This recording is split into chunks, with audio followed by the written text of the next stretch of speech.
Blog Talk Radio. Welcome to RetroIsland.com. The only site for everything retro. RetroIsland.com. The Retro Unlim Network for everything retro.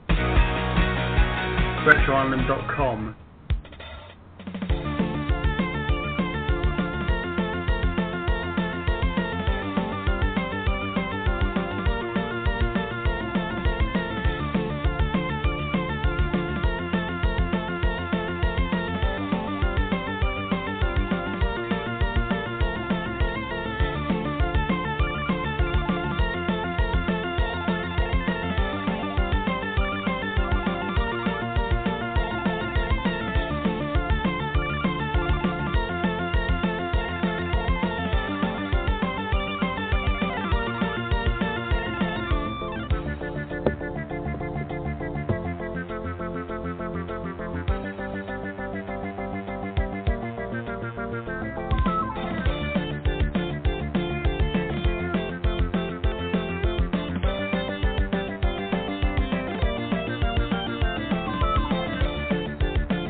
Gentlemen, back once again with the Renegade Master. Beep boop bop beep, power to the people. Yes, it's Michael Burhan here for another I Got Gameplay. I'm full of Turkish kebab and fries, and literally today I'm so excited because I've just come back from Hyper Japan. I've only been 2 hours removed from Hyper Japan. I went with my colleague Ash Sharma to film the event basically, and it was an amazing event full of cosplayers, full of Japan, everything. I mean, we had everything from K-pop to K-Krispies, from sushi to sake to sucky long good time. Yes, we had everything. Wow.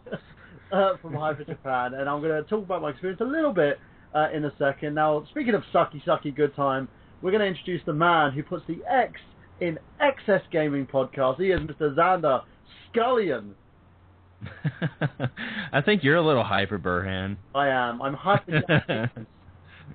You suck. Yeah, it's great to be back. I actually haven't been on in like 2 weeks. I had so much stuff going on, so it's great to be back. Definitely. Well, I can admit, you know, the first week when you weren't with us because everyone kind of dropped out on that show. It was me and Zach having a long conversation with Roster from Twin Perfect, and it was a great episode because it was a nice change of pace because I was able to have a one-on-one interview with the guy in a sense, and Zach was kind of just listening in and giving his 2 cents whenever he could, and it was a great episode. So you know, no harm done on that one. Well, we did miss you on the Valve episode though, because I think you would have had a lot to talk about on that one. Speaking of Valve, of course, the man who puts his Valve on his lawn with his post. Yes, he's Mr. Lawn Boys Post 1975. Mr. Dave Wade's on the show. Yeah, I really wouldn't big me up that much. I don't want to have to live up to anything. Hey, Dave, you do all the bigging up yourself. Thank you very much for having me on, Mr. Burhan. And quickly to Xander, thank you very much for taking the Marmite Challenge. Oh, yeah. Actually, I had some Marmite this morning. I had it on some toast with some scrambled eggs. Ooh. Nice. I had a nice a hot cup of tea with it. It was good. Ah, so you have an English moment, are you, Xander? Oh, yes. You guys are rubbing off on me. Rubbing off on you, are we? Let's get some tea and biscuits on this Marmite toast. Speaking of tea and biscuits and crumpets, and I don't know where I'm going with this segue, Craig Kellerman! I'm like the farthest thing away from tea and biscuits. You are. But I'm really glad to be on here tonight and having Skype work perfectly, because I've been having some serious problems with it the last week, actually. Well, tell Skype to stop giving you problems. Yeah. Ladies and gentlemen, I want to point out as well that this show today is sponsored by the return of Marmite. Imu Unlim. Yes, Emulation Unlim. The site was actually brought together by Stephen Richards, and it was a precursor of RetroIsland.com. It's making a resurgence. It's coming back. Mr. Retro Unlim himself is bringing sexy back. So if you want to check that site out, you can do by going to www.unlim.com. All one word, guys. Check that out because it's going to be live, I believe, in the next couple of days. There you go, Mr. Retro on them. I said it. So as we're going from there, guys, I believe Zach's going to be on at some point. I don't know when he will be. I think he just has to wake up and make sure he checks his messages. And also, Travis said he may be here as well today, depending on what happens. Now, as we go from there, let's go on to our gaming news segment, because it wouldn't be I Got Gameplay without our gaming news segment, would it, guys? So let's go.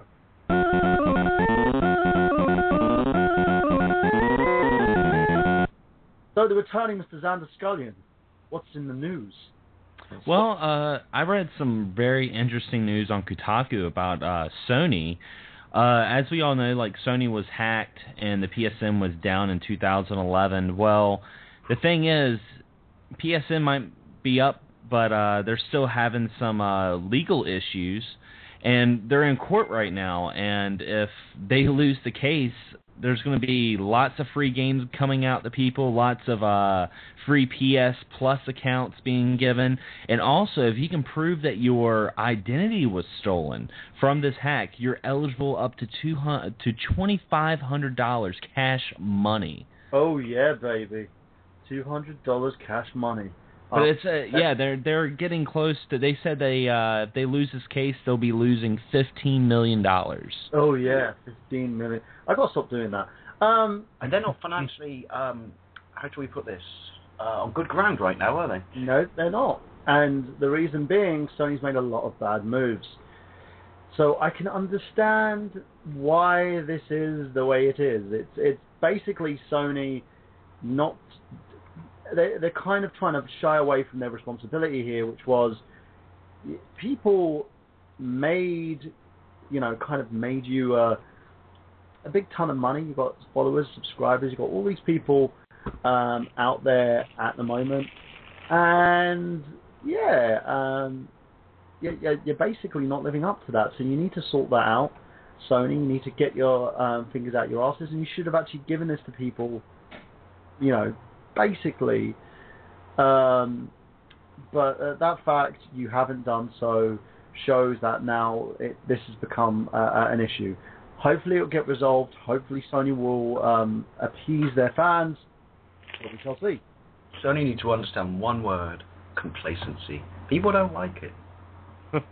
Yeah, I agree. I agree with you on that one. It's freaking annoying because they have gotten very complacent with their way. And in my opinion, I think with Ubisoft being a bunch of assholes at the moment, I think Sony's kind of followed suit. Hopefully they'll resolve this.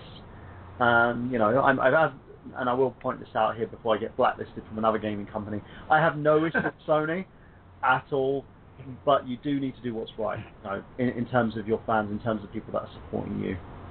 That's all I need to say on that. And I'd just like to say, Sony, one of your TVs lasted me 15 years. And me too. So, there you go. And mine was my dad's hand-me-down Sony television. Bring back wood paneling. We like that. Well, I did send out to Pioneer for them to bring out more TVs. They're only doing like DJ equipment at the moment.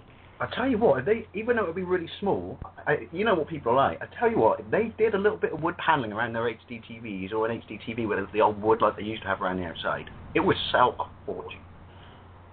Or at least I'd just buy it. We would have that, that old vintage, because we're going to get into this with the whole podcast about how that vintage retroness is coming back. Yes, it's bringing sexy back. In fact, motherfuckers know how to act. I'm talking about you, Capcom. Speaking of Capcom, they are releasing the first 3 games in the Phoenix Wright trilogy, but over here internationally, it's not getting a cartridge release.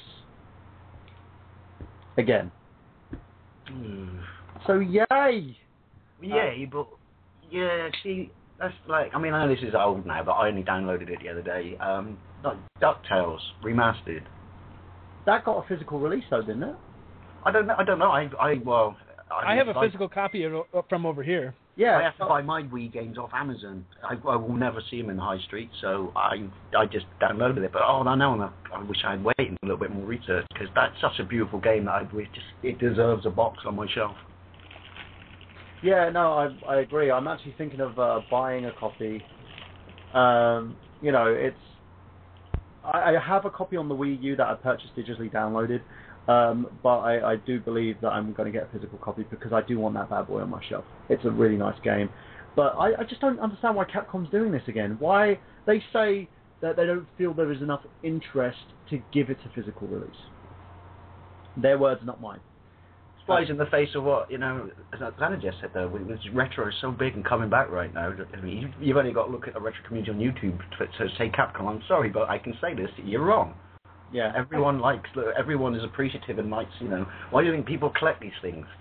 Because they're getting disillusioned with the way things are going. Give me a box. It's funny, they say that we're not interested in it, but they keep shoveling new versions of Street Fighter. They're kind of contradicting themselves. And if you notice, like, the Dead Rising DLC they came out with was a total Street Fighter fan service for old school Capcom fans. Yeah. And it's another thing as well. They saw how much money they lost because the company basically threw all its fucking assets into making mobile games, which nobody bought. Shock horror. No one wants to spend $13.99 on a Mega Man mobile game.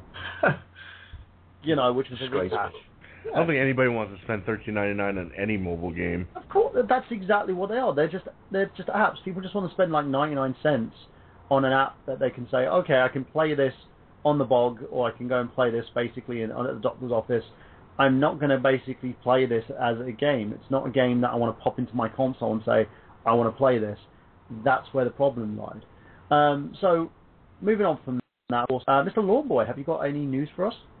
Well, it's funny because we talked a little bit about it before the stream started, and it's just something, I mean, it was last week, but it's something I want to talk about because it's kind of like Nintendo get their ha-ha, told you to stick with us moment because of the problems Sony losing money in Sony's court case. Microsoft, Xbox team in Europe, has been completely cold back, and they've lost loads and loads of employees, and, you know, they did a U-turn on their their package, so they basically had to release it without, you know, the camera thing, which everyone didn't want in the first place, and told them. And so it's now all of a sudden Nintendo after E3 stock is you know, that like, and the Mario Kart 8 boosted sales at least in the UK through the roof, and it's outselling the other systems, and it's just like what a difference a year makes. It's the complete 180, and it's almost like they said, told you we got a plan, stick with us, and everyone laughed and poo-pooed and said Nintendo will be under this time next year, and it's like, well, look at what we have here right now.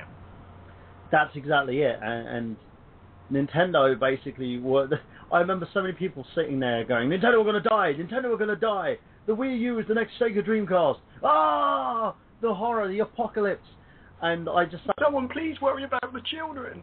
Yeah, I think we have that on here. I believe we do. We do have that on here. Somebody... Where is it? Was it? But yeah, no, it's... here you go. Oh, won't somebody please think of the children? There you go. The Dreamcast didn't really crash and burn all that much either. No, it didn't. Sega basically pulled it because, as Sega did, they had a habit of pulling consoles before they were very complacent back in the day. They were very much like, oh, this didn't work, scrap it, try again. Oh, no, that didn't work, scrap it, try again. And yeah. Like, you can only do that. Oh, we ran out of money. yeah, try again. So, yeah, thanks, Sega, but you know what? I really can't afford your next console because I still own your previous two, and there's no bloody games on them. Exactly. So that's a funny thing, because now over in the UK, apparently a lot more Nintendo consoles are being purchased, a lot more Wii U's. Japan, as Dave was actually insisting, they're outselling the PlayStation 3 and PlayStation 4 over there, and also the Xbox One because it doesn't have a Japanese release. Anyway, it's kind of funny because you look at this and think, damn, you know, so many people were sitting there, and I know the age-old story of, you know, too many Mario games, too many Zelda games. That's why I bought it. Yeah, but if you look at it, the console has a lot more meat to it as well. The one thing I do wish the console would have is a lot more online multiplayer, and they are attempting to fix that. You know, and the fun thing about it is the online multiplayer is free. You're not paying any subscription service for this. Craig, what do you think of this? About the Wii U? Mm-hmm. I mean, I think it's a good console. I just I just don't think it's everybody's preference. I mean, you know, the way the game markets are going more to mature audiences nowadays than ever before, and a lot of those people don't really settle on Nintendo games because they're more for. I'm not saying that they are 100% for children, but they are a little bit more for aimed at kids. You know what I mean? Yeah, no, I agree, and that's a major thing here. It's a good step-up console for kids because you're not going to get to play your Xbox 360. Yeah, I mean, I would rather buy my kids, you know, the Wii U than a Xbox or a PlayStation. Yeah, no, I agree. It's basically a console. You know, my little Sprogs love it. They were watching me play Destiny on the PlayStation 3, and they were going to me, "What are you doing, Dad?" and stuff like that. And I only showed them a acceptable amount of kind of violence with that. But even I felt that was a bit too much, if that made sense. Yeah. So with the Wii U, at least I can put on the Mario games. They love Super Mario 3D World. They love their Mario Kart. They love Nintendo Land. They've got like basically about 20 games there on that console that they can play together. We usually migrate over to the 4-player games because that's what they play. You know, Tank's another example of that. Well, I was also going to say, like, I mean, they do have a lot of the quote-unquote kiddie titles, but I mean, they're also starting to kind of branch out with some more mature titles for that quote-unquote hardcore crowd, with like Bayonetta 2. They also have, hopefully, Fatal Frame. The new Fatal Frame will come to the Western market. I mean, there's a petition for that right now. Also, you got Devil's Third. You got games like that. So, I mean, it's slowly starting to do that, and I think with the momentum of the Wii U doing the way it's doing right now, I think it's going to push out a little bit more of the I think they should market to older audiences as well as younger audiences, not just make these commercials about, oh, look, we got a new Mario game, you know. I think the resurgence of it, though, and the sales, and the fact that it's paid off, that they stuck their guns, that will be to some degree a knock-on effect of it, though. No, I think as well, though, they listen to their fans. Even though they say they act like they don't, they do listen to their fans, because when people were screaming at them to produce more games, Nintendo went out and did that. They were like, okay, what we're going to do is we're going to make deals with these third-party companies to produce Nintendo titles. And boom, we've got Hyrule Warriors, we've got Bayonetta. I would like to see more first-party release, like new IPs from Nintendo. Well, you got Splatoon. Yeah, it's going to be an awesome online shooter. Yeah, they had that as well. That's like a kiddies version of Call of Duty. Which is again, it was a really, to me, it's something that I think would look awesome, but it doesn't look like something that I would play. I may, may pick up the pad and start playing. Make something that's for like everybody, like their old, like Mario's for everybody. Anybody can play a Mario game, you know what I mean? It's not just directed at kids. Yeah. No, I agree. It's if you look at everything in terms of what they've produced, they do have games like that. As I said, Tank, I think, is a game for everybody. Nintendo Land is definitely a game of everybody. It's one of those games that you can also get a bit of a nostalgia kick for because of the mini games that are inside it. Yeah. Now, segueing from that, let's go over to you, Mr. Kellerman. Do you have any news for us? Well, I do know that YouTube has bought out Twitch for $1 billion. Broke the news yesterday. $1 billion. It wasn't even YouTube. It was just Google. Google owns YouTube, and they just bought Twitch. Yeah. $1 billion. Yeah, but I guess because YouTube is their streaming video service, that's going to be It's a smart move from Google because they're buying out their competitor. Right. But it's also a bad move for games. Yeah, it's a terrible move. Yeah, for people who want to stream online, you're going to have a situation where it could end up with all the restrictions YouTube videos have. Pretty much, and then eliminating everything that they can, and even blocking certain people from earning revenue off of Twitch because of the fact that, like my situation, you get into a fight with a game developer who who wants to claim half your fucking content, then where does it go from there? The problem is there's no middle ground with YouTube. The middle ground's gone. They favour the other guy until you can prove them wrong. And that's the big issue here. I remember Dave was even talking about how some idiot tried to copyright his theme tune. He had his name put a claim on my theme tune. Oh, wait, your theme song? Yeah. That's still my favorite Really? theme song on YouTube. Oh, Somebody try to rip your shit off? Yeah. Oh, And the thing man. is, I actually got that one reversed, well, surprisingly. Well, unsurprisingly, sorry, but it just made me laugh, which was common sense, Google, right? I'm Lawn Boys Post 1975, and there's a song that actually says Lawn Boys Post 1975, and someone who has content, this is a while back, I can't remember who it is, I've got their name saved somewhere on a file. Someone who has content that's not even related to what I do, can do that, and you immediately say, all right, well, you've got to prove it. But that's my name. Do you know what? I think I literally just said when I contacted them, just said, look, my title is in the song. Think about it, Google. But yeah, someone tried to claim my song.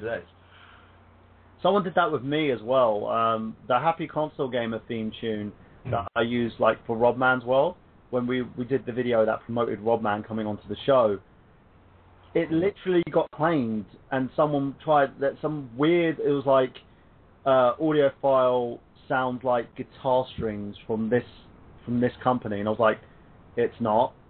They then tried to basically say, claim, what was it, appeal rejected, and I'm like, put in another appeal, this is not this is owned by the Happy Console Game. I literally had to get Rob to kind of vouch for me in order to get it removed. Which is ridiculous. Yeah, I had to get... No, I mean, I did it just to back myself up. I got Adam from the Adam and Des show who sang that tune to contact them, and he said, look, here it is. I think his scans of the sheet music and everything I wrote for it. But yeah, it is ridiculous. They all might just go... It's like that thing, when... right or wrong, but when like religious people argue with atheists and back and forth, and it's like, hang on a minute, no, you're making a claim, it's for you to prove it, it's not for me to prove it. Yeah, and that's the funny thing about it. There are certain YouTubers and certain YouTube facilitators that tend to take the piss out of this because they're making the rules tougher. And YouTube are implementing all these weird little like sort of brass rings that you have to keep grabbing in order to get to the point where you're actually able to gain some sort of leverage, and it's ridiculous. And Plus now YouTube gets to put all these advertisements on Twitch TV. Yeah, and that's all of the same thing, and then the restrictions start to kick in on that. Yeah. Yep. And that's the problem. And the thing, this isn't healthy. Google is not being healthy. No, they don't care. They just care about their fucking bottom line. And I've got no cliche, but competition is healthy. Well, I've got a funny feeling that the original, the guys who basically are behind Twitch are going to end up basically putting together a new platform. So I think they're probably going to guarantee that Google will screw it up and people will migrate over to another platform, which is always what happens. Because that's one of the reasons why Twitch got so popular in the first place for gamers, because they offered them the same alternatives that they did with YouTube. Yeah. So moving on from that, Mr. Zach Latour, do you have some news for us? I have my favorite news of the day. I just read it on Kotaku. There is going to be another Adventure Time game coming out so the first Awesome. Adventure Time game, which I loved, Hey Ice King, Why'd You Steal Our Garbage, was like a clone of The Adventures of Link. Then they came out with the second one, Explore the Dungeon Because I Don't Know, which sucked balls, which was the copy of Diablo 3, or just Diablo, I guess, in general. And now this new one coming out called The Secret of the Nameless Kingdom is like a copy of A Link to the Past, and it looks awesome. So the second one sucked, and I was hoping they would come back and make another amazing one, because I love the first one, Hey Ice King. I've beaten it like 6 times. It's such a good game. And so this one I know is going to be amazing, and I'm going to buy it like day one. I need to get this because the Hey Ice King, Why'd You Steal Our Garbage is not available anymore. I keep trying to find it on digital download. I can't find it. Let's Explore the Dungeon Because I Don't Know. It's okay. I will have to agree with you, Zach. It does get repetitive. Yeah. To the point you're just going from dungeon to dungeon. killing things. You do get a few new characters. My kids get tired of it very quickly. It's because, like, if you don't have the characters that can actually float over certain spaces, you can get stuck very quickly. Right, yeah. So well, yeah, I have to agree with Zach, it sucks balls. Yeah, hopefully this new one is going to actually be a lot more better. They're all produced by Way Forward, aren't they? Yeah. Yeah. Yep. I believe the dude from the Silent Hill, who made the new Silent Hill games, what was his name? Are these going to be on the 3DS at all, or? Yeah, they're all on the 3DS. They're available to download on the 3DS and also on the Wii U. And this one's also going to be on. All of them might. No. This one and the last one were also on PS3 and 360, I believe. Yeah. So that's a good thing for them. Now, what do you guys think of this? Well, I'm stoked. I love the I've never cartoon. played it actually, but I'm on it because you guys speak of it highly of it, then because it's not good enough for me because I've neglected my 3DS a little bit lately. So yeah, no, I agree totally on that one. And what about you, Craig? Would you be buying this? Oh hell yeah! I love Adventure Time. It's great, Me too. especially if they make it like Zelda games.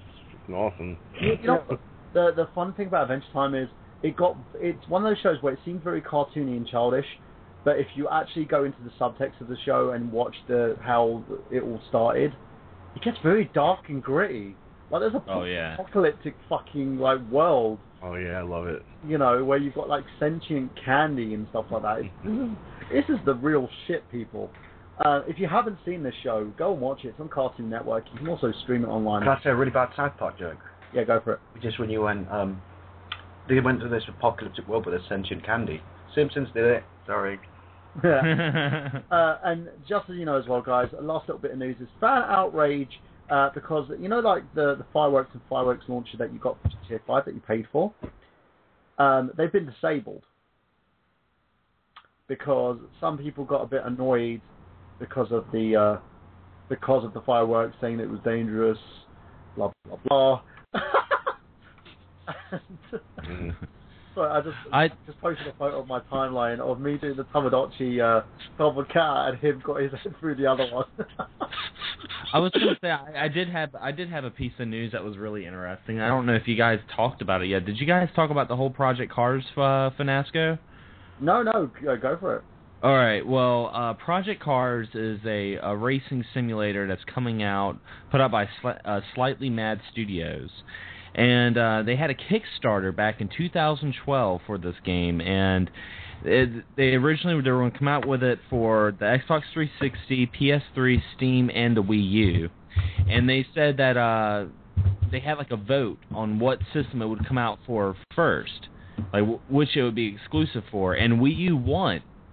Like everyone wanted it for the Wii U. Well, the problem is they delayed the Wii U with it coming out. They're coming out with it on Xbox One and PS4 months before it comes out for the Wii U. So everyone that voted and they wanted it on the Wii U got kind of shafted, and a lot of people were pissed off about it. So they went on Facebook, on the Slightly Mad Studios Facebook. There, everyone was pissed off because they put money down and pledged.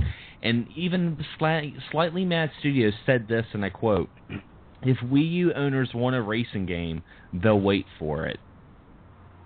What the fuck is Now, also taking consideration now, other than Mario Kart, other than Sonic Transformed Racing, there's really no actual racing games on the Wii U. So if Project Cars went to the Wii U first, that would have been an exclusive, and they would have had no competition.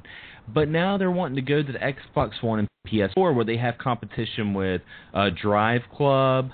You know, there was what was that other Ubisoft games? The Crew.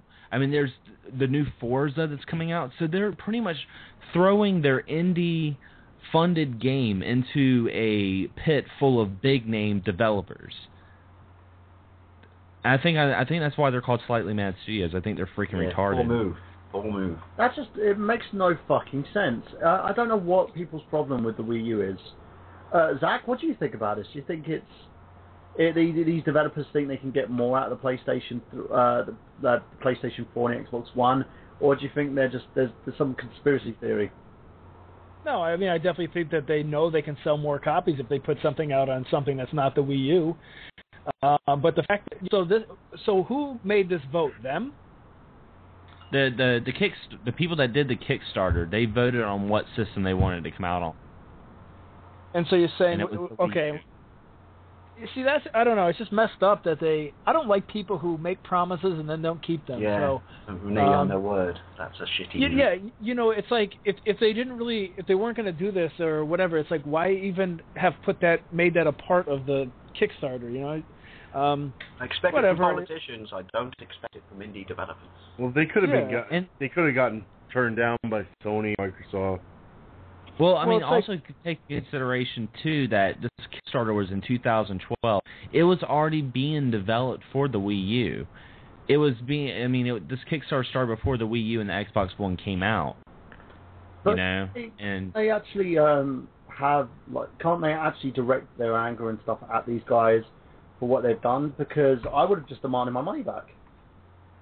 Because I'll be like, oh, you promised me this, you're falsifying your claim here, I want my money back. I don't understand what it is with these companies. Well, we talked about this a little bit last week, how like you're not guaranteed anything if you give Kickstarter, a Kickstarter project money, you know what I mean? Yeah, no, I agree with you on that one, but this is really what pisses me off. This is the downside to what Kickstarter is, because they're not producing what they say that they're going to produce, and I think you need to have clarity with people. Otherwise, cool games basically a game that didn't get funded on Kickstarter that's still trying to find backers, called Pixel Noir, ends up not getting backed because people are too scared to do it because they're afraid the same thing's going to happen. The other downside I found to Kickstarter is when you don't get what they promised you reward-wise. Oh yeah, and we talked... Mr. James Rolfe, you still owe me a signed picture of your movie. Yeah, and they also, like Yogscast, didn't provide any of their backers anything apart from they're promising a digital copy of a game that's not the game. My big beef with that was not that, but what I did, which is I went for the package because, I was then, I'm not so much now. It's just, not there's anything wrong with it. It's just, your taste changes. But I was a big fan of Angry Video Game Nerd, and so when he was doing his movie, I think it was Kickstarter. It was one of those crowdfunders, and I went for the package that said, yeah, I'll have a signed picture.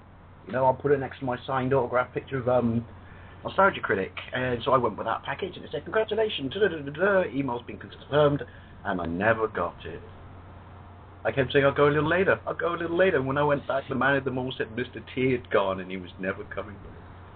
I don't get why people would do that, though. I don't understand why they are not...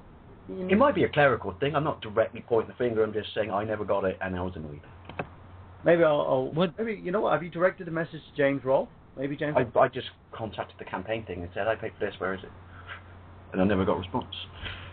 Well, I was going to say what makes me really upset about it is because, Indiegogo and Kickstarter, all these websites, they're really good tools for the people that really want to put these projects out, but you already have these people, this group of people that don't trust those websites anyway. And I supported Mighty No. 9, and I remember when I was supporting it, I had some of my friends being like, "Man, Kickstarter's just a scam. I would never put my money towards Kickstarter," and blah blah blah.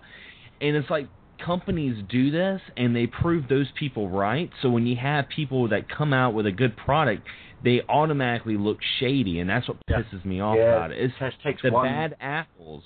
Yeah, it takes one bad experience, and then everyone else gets tarnished with the same brush. And that's a gamble, you know what I mean? High risk, high reward. Yeah, but should it be high risk, high reward? That's the thing, and I want to put it out to you guys out there on 718-664-9265. That's 718-664-9265. Give us a call. Tell us your thoughts on this. Do you think that Kickstarter should be a medium used by these guys, or do you think it's being abused now because people aren't giving what they should be giving?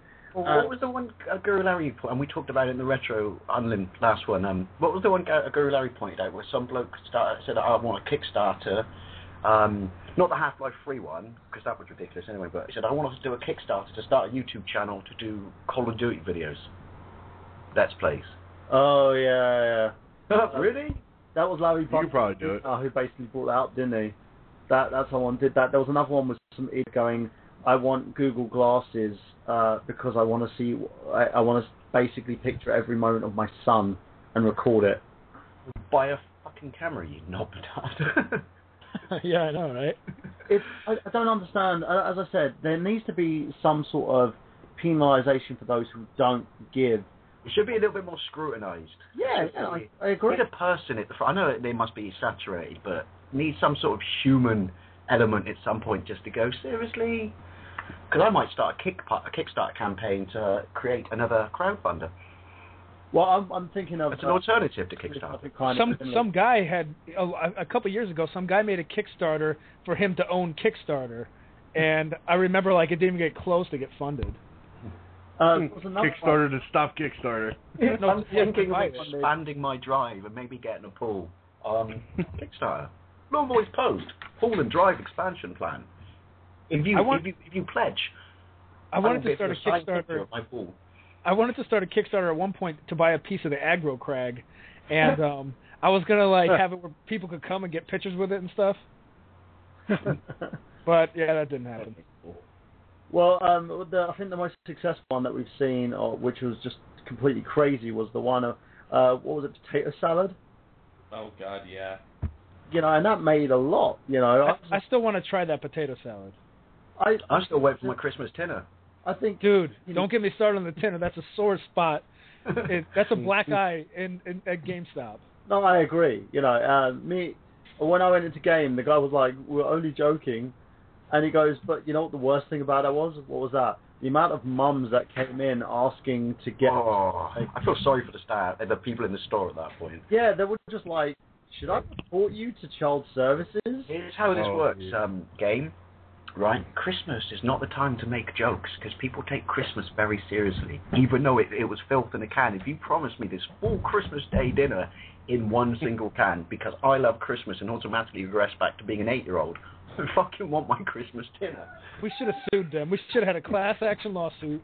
We should have had a Kickstarter to fund our lawsuit. We should make our own tinner. I think we should. I think we get a Kickstarter out. Make it, and then when people angrily vomit and have diarrhea. Yeah, you know what the irony would have been was they did actually make it. They probably couldn't make it because it would just give people massive amount of food poisoning. The lawsuits would have been ridiculous. Yeah, but the thing is, I think if they had it with a label on it that said not FDA approved, I think they would have gotten away with it. They could do what they do with fake pot. This is actually plant food and should not be consumed. Yeah, exactly. But yeah, moving on from that, guys. We're going to take a slight break, and we will be right back, of course, right after a small little break so that everyone can sort of get themselves together so we can talk about today's topic, which is going to be a very, very good one, so stay tuned for that. Now, let me introduce you to a lovely song by Zach and his band Kill Tech 9. Zach, would you like to tell those who haven't listened what the song is about? Yeah, so this song is called Chaos Sanctuary, and it's about, I had a buddy, John, who was playing Diablo 2 on, the hardest difficulty, and it's the one where when you die it erases, all your progress. And all my buddies were pretty much just waiting for him to die so that they could all laugh in his face and call him a dumbass. And then, he finally did. They all laughed in his face, and this song was written about it. And, guys, if you want your song promoted in your band, or you're basically a chiptune artist, or you have some music that you need us to play, give us an email at igotgameplay@gmail.com, and we will quite happily play your song on air during our commercial break. So here's Kill Tech 9, there we go, and we'll be right back after this.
Ladies and gentlemen, we are back. That was Zach Latour and his band Kill Tech 9. And what's the song again, Zach?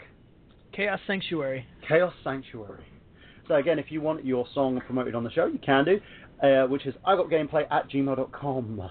Just send us an MP3 download or a link where we can download the song, and we'll be more happy to promote you and your band. Just give us a few details exactly what the song is about, who you are, and why we should play it.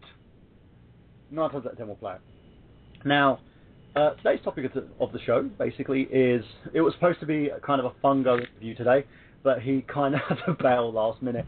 So he's doing a Let's Play today, a very big Let's Play, with a few other YouTubers at the same time, which I believe it's Fungo and Friends play Silent Hill 2, I think.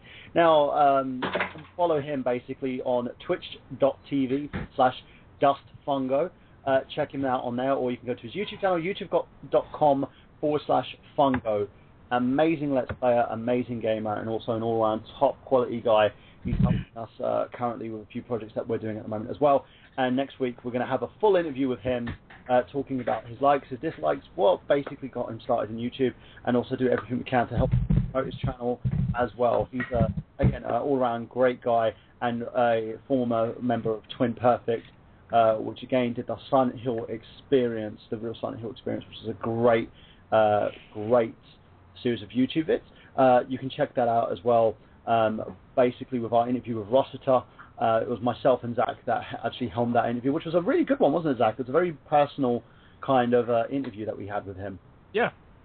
So now let's go on to basically the resurgence, the return of retro, in a sense. And the reason why we've had a return of retro is this year, in general, we've had great games that have came out. Dave Sigmund Jr., a guy who's been a guest on this show, a guest on the Excess Gaming podcast, and also a guest on the Retro Armin Livecast, did a game called Jumpman Forever. Now, he basically came to us talking about this Kickstarter, and I arranged for him to have a series of interviews in order to plug it and get it out the way and get the Kickstarter put out there so that he could get this game promoted and kind of get the remake of Jumpman. Basically, this is actually the true sequel to Jumpman. When you had like a ton of different ones. It was released quite recently on the Ouya. I do have a beta code on that game as well, which we're going to be doing a review of that soon and talk to you guys about that. But that was the kind of the start for me. Do you have an Ouya, Mike? I do. I did not know that. Your stock has just risen. Yeah, an Ouya is awesome. It's so much better than the Retron 5. But, you know, you've had like these consoles that have basically said, hey, look, we can play all your old games and stuff. But recently we've had new games come out that have used that retro style in a sense. Now, one of those games that I want to talk about a little bit is a game that Xander's excited about, even though I think he's going to be back in a second. So we're not going to talk about that yet. So let's talk about a few games that you guys seen on Kickstarter that you've backed. Let's start with you, Zach. What games have you backed on Kickstarter that looks more sort of retro-y in a sense? It doesn't have to be a game that's 16-bit or 8-bit, but a game that's brought you back to those times where you've seen like those old-style RPGs or the old-style platforming games that you're really excited about. Well, one of the games that I mentioned at one point on I got gameplay that I backed was I backed the Pierre Solar HD remake. I bought the Dreamcast Special Edition one, so it was like I think it was like $100. Wow. Yeah. So tell us a bit about that then. How was that? So the Pierre Solar game came out for Genesis in 2010, 2011, I don't know, at some point, 2010 maybe, and it was like. It's an RPG made to be on the Genesis, and it's an awesome game. And as soon as you put it in, it's going to take you right back to the 16-bit days. And so anyway, after they came out with that version, they are redoing it for like modern consoles. So they're cleaning it all up, so it's all HD. It's going to be on the Wii. It's going to be on the PC. It's going to be on 360, I think. It's going to be on Xbox or PS3. And anyway, they made a special version where it was coming out for Dreamcast, and like. if you can buy the Dreamcast game, but if you spent like a little more money, you could buy the Dreamcast like special edition, which came with like a guide. So they made their own, strategy guide. They put in like figures in their soundtrack, like all kinds of stuff. So, and it's really awesome. And it got to a point where, so they give you like an update every month on how the progress is going and what they're working on. And I remember like 2 or 3 months ago, they sent everyone an email, and if you replied back, you just put your name, and they put your name in the credits of the game for supporting it. So I thought it was really awesome. So you've got your name in the credits?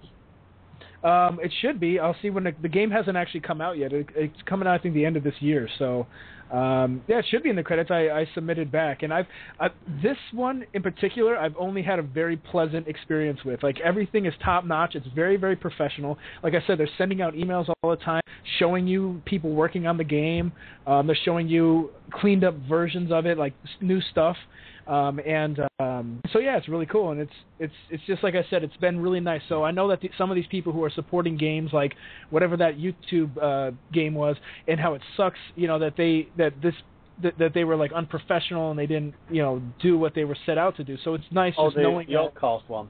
Yeah, so it's nice just knowing that I put my money into this to support it because I was a big fan of the Genesis one, and I obviously wanted to. It goes a little way though, doesn't it? When you say it's been, because I've done this is not related to gaming. I do have one that is, but I did one for someone who's doing short stories, horror book, and he openly said, "This is overrunning."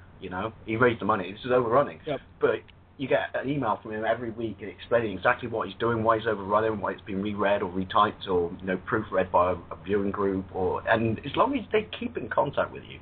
Yeah, then contact is number one. Yeah, you just drop off the radar, and you may get it eventually, but it will still leave a sour taste in your mouth with it. Because you don't know what project's going to be like when you take something on, do you? So it's life. It could overrun, but yeah, as long as they keep in contact with you, then most people don't care. It's when it just drop off the radar, and all of a sudden you may get it, and it's like, well, thanks, but it's 18 months late, and you didn't tell me anything. While I may have got it, it's left a bad experience in my mouth, and I might think twice about doing another Kickstarter. Yeah, exactly. And that's the big thing here as well. It's basically you've got to look at it in the stance of how you would look at investors. If Xander was investing in a project that I was working on, Xander would want to know exactly what the project was about, why he's investing in it, how much he's investing, and also would want updates on how the project is going. If it's going to overrun, at least give him, tell him, look, this is what's happening, this is where your money's going. In certain Kickstarters, they don't have that. Yeah, well, that's what we were talking about last week, pretty much, or 2 weeks ago. Whenever we talked about it, it was pretty much, it's like, if you were an actual investor and you're actually going to invest in something, like monetary-wise, and you're a professional, you always want to see a business plan. You always want to see what they have going. So the fact that some people are investing into some of these things without seeing a business plan, without seeing anything, the only thing that they see is a page, that's made up on the internet. That's one of the problems behind Kickstarter, is that anybody could say, hey, I want to do this, and if they can just convince people to back them, they might have done zero research, and they might not even know how they're going to get anything done. Yeah, I think the fun one that me and Xander saw, that Xander went to me and also to Johnny, but Xander goes to me, look at this Ghouls and Ghosts one, does that look fake? And I was like, yeah, it looks well dodgy. Because they even we went to Capcom haven't told us if we can have the rights to it, but we'll change the name anyway. So if you're not 100% satisfied, we'll give you your money back. So yeah, back us. And he went to, he basically went to Johnny and said to Johnny, hey Johnny, do you think this is fake? And Johnny just sent a huge message just saying, I agree with Mike, this just sounds really iffy. Yeah. Yeah. I was like, cool, Johnny agrees with me. Yeah, Xander, okay, 2-on-1, no. And they did later get closed down by Capcom because they had no right to fucking do a Ghouls and Ghosts game without Capcom's consent. I think it goes back to the Half-Life one, doesn't it? Yeah, Half-Life 3, but we'll just basically just title it Half-Life 3 without the hyphen. Yeah, and we weren't asked of any permission, and we were totally surprised when it got shut down. And I need $15,000 to make a Half-Life game. You need a little bit more than that, mate. Yeah, it's funny how like some of these sort of come out, but let's sort of segue on that. And Xander, tell us about games that you've backed that brought you back to that kind of nostalgia period. Like with Kickstarter, or just like in general, like games I was just like, holy shit, this is awesome. Yeah, you can be like Kickstarter games, basically, that have prominently brought that back, or even games that you've seen that you've purchased on next-gen consoles that have basically brought back that whole kind of retro element to them. Well, I think the only game that I really backed, of course, was Mighty Number 9, and I put some down for Jumpman, the Return of Jumpman with our good friend. But the game that comes to my mind that really makes you think of what brought retro back to the current gen was Scott Pilgrim versus the World. Like, I remember when that game came out, that was, for one, it was that old style beat 'em up that was, forgotten. Like, everyone knew about it. It wasn't like it was a forgotten genre, but it was something we hadn't seen in such a long time, and it brought that back. And then it had that pixel goodness. I mean, I know Amagama Gucci, the chiptune artist, they did all the soundtrack to it, and that really kick-started not only retro video games, but this retro music scene too. I mean, and they got chiptune artists everywhere. You go to MagFest or something like that, they're like a dime a dozen. But it really started kind of giving that nostalgia, but at the same time it was so new. I mean, you had Scott Pilgrim versus the World, then you had, of course, Mega Man coming back with Mega Man 9 and 10. That was just, it was so eye-popping at the time. I believe they use them in correctional facilities in some part of the world, don't they? They're that hard. Yeah, it was just insane, and the stuff they were coming out with. And I mean, now you look at it, it's like all these indie games and all these games are kind of, it's like they know they don't. Most of them don't have the money to put out stuff like Destiny and crap like that. Not saying it's crap, I like Destiny, but they don't have the money to put out stuff like that. So they're kind of being like, oh, let's use the tools that we have and let's kind of pull the heartstrings of these nostalgic moments, because we're older now. People that played the Super Nintendo and regular Nintendo and Sega Genesis, we're in our 20s, 30s, and 40s now. So it's like stepping into a time machine. I love it. Yeah, I agree with you. But what is it about them that makes you kind of squee, in a sense? Because there's something very cool about a new game for an old system, particularly if it's a system from your childhood. Because even though it's been discontinued, it's not just because you're a retro gamer. It's just like, because I got Pierre, Solar, and I was just like, I remember it came in a post and I opened it up and it's just like, tee-hee-hee, it thinks, like, it actually said it thinks it's a real Mega Drive game. And it is, but it just rocked my world at the time, because it was like, but you're a Mega Drive game, a Genesis game, for a system that passed away years ago. Thank you, I'm not the only person who lives in the past. But it's just an odd experience, but a good experience, if that makes sense, that you're getting something, that it's just, obviously, everything behind it is love, and it's made by people who care about the things you care about, and it's just, I can't explain it. I guess it's like people who collect classic cars to some degree, which is, I've got something new for my old thing, and it just, I'm gushing now. I can't put my finger on it, but there's a certain untapped magic in that. Yeah, it's like when my brother watches Wheeling Dealers on Discovery Shed. I love that program. Yeah, every time he watches that, my mum's sitting there like going, "That man is so handsome," and then my brother just sits there and just like, "Oh, look what he's doing with this car. Look at the engine. Look how he's replacing these parts." And I get that same sort of glee myself. My dad watches that show, right, and he tears it apart because he's a retired mechanic who owned a garage, and this is completely unrelated, but I've got to say, he tears it apart and just goes, "I wouldn't have done that, I wouldn't have done this, I wouldn't have done that." And I said, no offence, Dad, but it's a TV show, they've got 25 minutes to do it. They're not going to explain how to perform heart surgery on a restored engine, are they? Yeah, but it's the funny thing about that show is it kind of brought a renaissance to people like going in and refurbing cars. Just like the retro community has kind of put a resurgence to retro gaming, and it's shown now that a lot of these guys who are building these studios are people who have lived in the retro era. They've lived in 8-bit, they've lived in 16-bit. Attention to detail as well. Yes. That's something that I loved about Pierre Solar, was the cartridge was a perfect combination of a European and a Genesis, cartridge in that shape, but then it had the notch outside, which you would have to have for the Japanese console, but it basically just went, this thing will work on everything. And it was just like, that kind of blew my mind as well, which is that's love right there. Well, if you notice, we're in a very, very weird era with technology. There's this sense of technology that we're constantly going forward and we're constantly changing things. Like with music, you got like the iPods and MP3s. You can have like a whole band's catalog in your pocket on your phone now, but you still have these people that collect vinyl and cassette and collect VHS and cassettes, and it's just like it's the same people too. It's not just you got people that are just like, oh, that stuff's ancient. I don't want any part of that. You don't have that. You got people that are like, I love to collect Laserdisc, but at the same time, look at my Blu-ray collection. It's a really cool era that we're in right now. It's never been like that. Yeah. You know what's funny about that, though, as well? I think there might be, to some degree, the way people are going back with all this stuff is kind of a knock-on effect of things like, Apple. I'm not a massive fan of Apple, but I have no problem with people who love them, but they're constant new phone, and then the people come out and say, I'm going to buy it even though I have the previous one, and the differences are minimal, and they've made stuff very, very disposable, and I think to some degree that puts people off, and they look back at stuff like this and go, I had that lasted forever, oh look, someone's made something new for that. That's where my heart lies, because ultimately something that you loved is still being supported that it shouldn't be, and it's kind of the opposite of where modern sort of cynical consumerism is going with companies, if that makes sense. That kind of got away from me.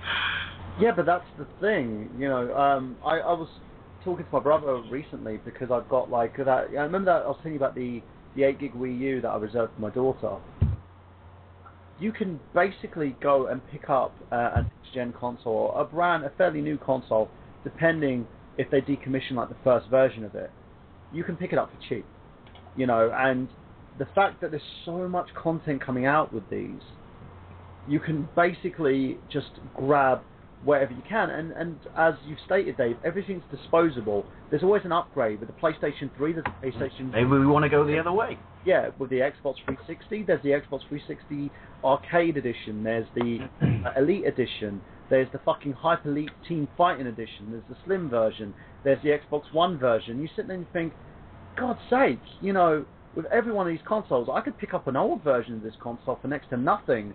Well, why didn't you just fix the problem that you had with it, as opposed to constantly re-releasing it and leaving the inherent fault in it, at least with the Xbox, which is, well, thank you for making it small, sexy, and to attract even more dust, because now it's not matte, but how about you just make it bulletproof? Because, you know what I mean? It's like they constantly move forward with their marketing and stuff like this, but they never address the issue, which, at least, again, with me, with retro stuff, which is why you like when new stuff comes out for old systems, but you're like, that's how you build something. I mean, I'm playing my system from 25 years ago. Instead of, they didn't piss around with constantly, when they streamlined the Mega Drive into the Mega Drive 2 or the Genesis 2 and eventually the third one, it was literally because we can make it smaller now, but you'd also appreciate that in the price, and it wasn't like it did, or at least to me, it didn't feel cynical. It felt like a natural step because there weren't so many of them. Yeah, no, that's exactly it, because they didn't release too many versions of, well, unless you live in Brazil. They didn't release too many versions of the Mega Drive, but they've released like so many versions of various consoles, but you can still get those same retro style games. Now, let's talk about a bit more about those. Now, with the fact that we've got Xbox Live Arcade, we've got PSN, we now have the Nintendo eShop, and the fact that a lot of these companies are now focusing a lot more attention on these independent studios, it's kind of a good thing for us, because these guys are reinventing the wheel, so to speak. Zach, what do you think of this? Do you think that having these independent studios come in and produce games that are similar to what they've experienced in their childhood a good thing? Yeah, well, there's one thing that I wanted to say. Yeah, I absolutely do. One thing that Xander mentioned is at least this is what I feel like he was saying, was that for some people to make a video game now, so a lot of these indie groups, they're not going to be able to make something like Final Fantasy VII. That was something that cost a lot of money, and it was like professional people doing it to make that product. But what they can do is make something like Super Mario Brothers, even though at that time it was also professionals doing it. But now they can make something that looks just like it, and it's something they're able to do like with their skill set and their tools. So you're going to see a lot more, I feel, 8-bit type games from indie developers instead of other things, something like Final Fantasy VII. And yeah, I mean, I think it's a good thing. I do think it's getting very the market is being very flooded with these at the moment. I mean, when I was at PAX East, I mean, everything in the indie place was almost all like 8-bit stuff. A lot of it was, and then you had some things that stand out, like Goat Simulator, and they had a couple other things. But I think it's cool. One thing I wanted to mention was something like Pierre Solar, and okay, so not even making a game that looked like something that was back in the day, the 16-bit era. I like it taken one step further, where it's put into a cartridge form. When the Boogerman game was on Kickstarter, I didn't back it because there was no option for a physical copy, and so I didn't back it. And unfortunately, that one was way off from being backed anyway, so it didn't make it. But the reason I like it to be on a cartridge is because it's a lot to me is that this game looks and plays like something when I was a kid. So you have that nostalgia there of something that you remember. But at the same time, for me, when it's on a physical cartridge, even though it's brand new, I get to use my old system and my old controller, and I get to use all of my old stuff. So it's like, I broke this controller in. This is the controller I used when I was a kid and still use now. And so it's like, not only do I get the nostalgia from getting this game that just seems like exactly like a game I would have rented from the video rental store when I was 10 years old or whatever, I also get to play it on a console that I had. And to me, that makes it so much more powerful. I totally agree, yeah. Then, you're gonna, it's almost part and parcel that if they're going to make that kind of, do this thing for people, which is we know that you love these systems, so we're going to make a game that's a perfect homage to it, then, I completely agree with why you didn't back the other one, which is, well, then if you're going to do that, you know that we're out there, you know that we've got these systems, you know that they're bulletproof, make it for it. Yeah. And that's what I was hoping. And so one last thing, when I went up to hang out with Booch and Tom and everybody a couple weekends ago, and I think everyone knows I've been trying to beat the last league of F-Zero on Expert, and I was doing it up there, and I didn't bring my Super Nintendo because I thought Booch had one, and then Booch didn't have one, and then I thought this other guy would have one, and the other guy didn't have one. So now there's no Super Nintendo. So I had to use an emulator, and I had to use Booch's PS2 controller that he has a converter for that plugs into his computer. I wasn't even able to beat like any races because this controller was so different. I was so used to my Super Nintendo controller. Like a rental car when you go wrong. Yeah. And it was like, I've been training on F-Zero with this controller, this one controller, and I've been getting really, really good. I beat the first two on Expert, and I was ready to beat the third on Expert, and I sucked, and I looked like a fool. And everyone was like, "You suck at this game," but it's like, you guys don't understand. I need my controller. I can't use this piece of junk. Yeah, that's true. Oh, that makes perfect sense. It's like I played when I was at Play Blackpool. I did rounds on Mario Kart. Most of the Retro Lim guys, everybody who saw me were just like. I was playing Mario. I did the Mario Kart tournament, which I came in 19th, I believe. Then I played Mario Kart 7 on Steve Benway's Nintendo 3DS, and then I basically played Mario Kart on the N64. But when I was playing the version on the SNES, it took me like about a minute or two to get back into it because I was like, "Oh shit, what the hell is this? I'm used to using a joystick. Oh, there we go." And, I managed to get back into the swing of things. But when you kind of come out of your comfort zone and you're using a pad that's not similar, once you train yourself on that, kind of going back leaves you a bit sort of kind of... You feel like everything's like weird, in a sense. So I understand that totally. I think that was a brilliant, point and observation to make. It's funny, I actually have, and this isn't a bragging thing, this is just, I actually have it thanks to someone who said it to me, on my YouTube channel, but in Japan they released a very, very limited edition classic controller for the Wii, the original Wii, that's just like a Super Famicom pad. And nice. And it sounds weird, but the difference it makes when you play like your Virtual Console games on there, or in my case, KOF modded Wii, not for piracy people, just because I wanted to play games that weren't released in my country. You play an emulator with that pad. I'm not saying it would ever, because it wouldn't be the same as a physical copy, but automatically it's almost gone and helped the emulator itself, because it's like, well, this is for all intents and purposes, a Super Famicom or a SNES pad. It's brilliant, and yeah, so that's I know totally what you mean. It's like when you buy stuff from Virtual Console, where you buy stuff from Xbox Live and you get, because I played, what was it? I was playing Sonic CD the other day. I got from Xbox Live, and Sonic CD is my favourite Sonic game ever. Yeah, the funny thing about that, I played that because my son basically ended up buying it without me knowing. He found a way to log into my account because they saw my password. I told him, sorry, I thought it was in your interest.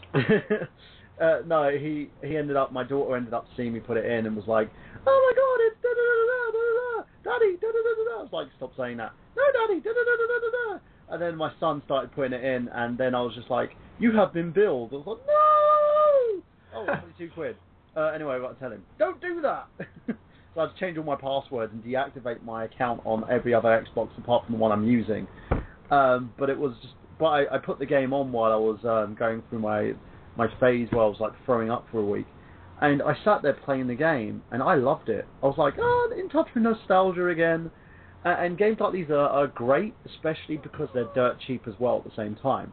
You know, they're not too uber expensive. When they first released, they were, but they're not as expensive. Yeah, it was a tenner. I was perfectly happy. Well, no, it might even be less. $7.99. I was perfectly happy paying that for it. But I was going to say that it comes back in the point there, which was, I still had fun and everything, and it wasn't till it twigged a little bit later on. But I remember thinking, that game being a lot better, and it was like, well, it wasn't as good at the Sonic game I always thought. It was just, it doesn't play properly on a 360 pad. Yeah. And that's the thing as well. For me, it took me a while to sort of get used to new gaming mechanics for it and the new control map that they actually did with the game. But again, and this is the question I'm going to throw to you now, Dave.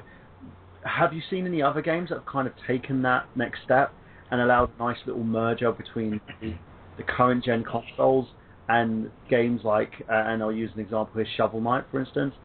Well, can I kind of put it in a slightly different direction, because these are the Kickstarters I've supported recently, which it comes straight back to nostalgia, but I've supported a lot of these, and they're I guess they're country specific for systems that you guys may not have got, but we got here, but people who wanted to start a new retro game magazine, but for a system, they're like, in my case it was the Sinclair ZX Spectrum, because I pledged for this one, and they were gonna, and I thought it was a brilliant idea, and they were gonna start, and it was a shame because I think they were like £1,000 short of their goal. But it was, we're gonna start a retro magazine that runs with the system monthly from day one when it started, if it was 1982 again in England. And so they were going to source and have all the adverts of the time and stuff, and review games, and say this is January the 1st, 1982, and go through it like that. But it would have the production value of a new magazine. Like, I think at least in this country, you only get retro, magazine. And that for me is something which I kind of like, not gaming, Mike, but the marriage of modern production magazine quality with repiecing together your childhood and your nostalgia and stuff like that. And yeah, they're the ones I've supported, which is, I'd certainly like a new retro ZX Spectrum magazine that kind of, what quantum leaps it, for want of a better descriptive term, and says, I'm going to run with modern values, but I'm going to take a point and run with the entire timeline. That might just be my weird sense of nostalgia, but they're the ones that the kind of campaigns I've, supported. And I'm like, that would be brilliant for me.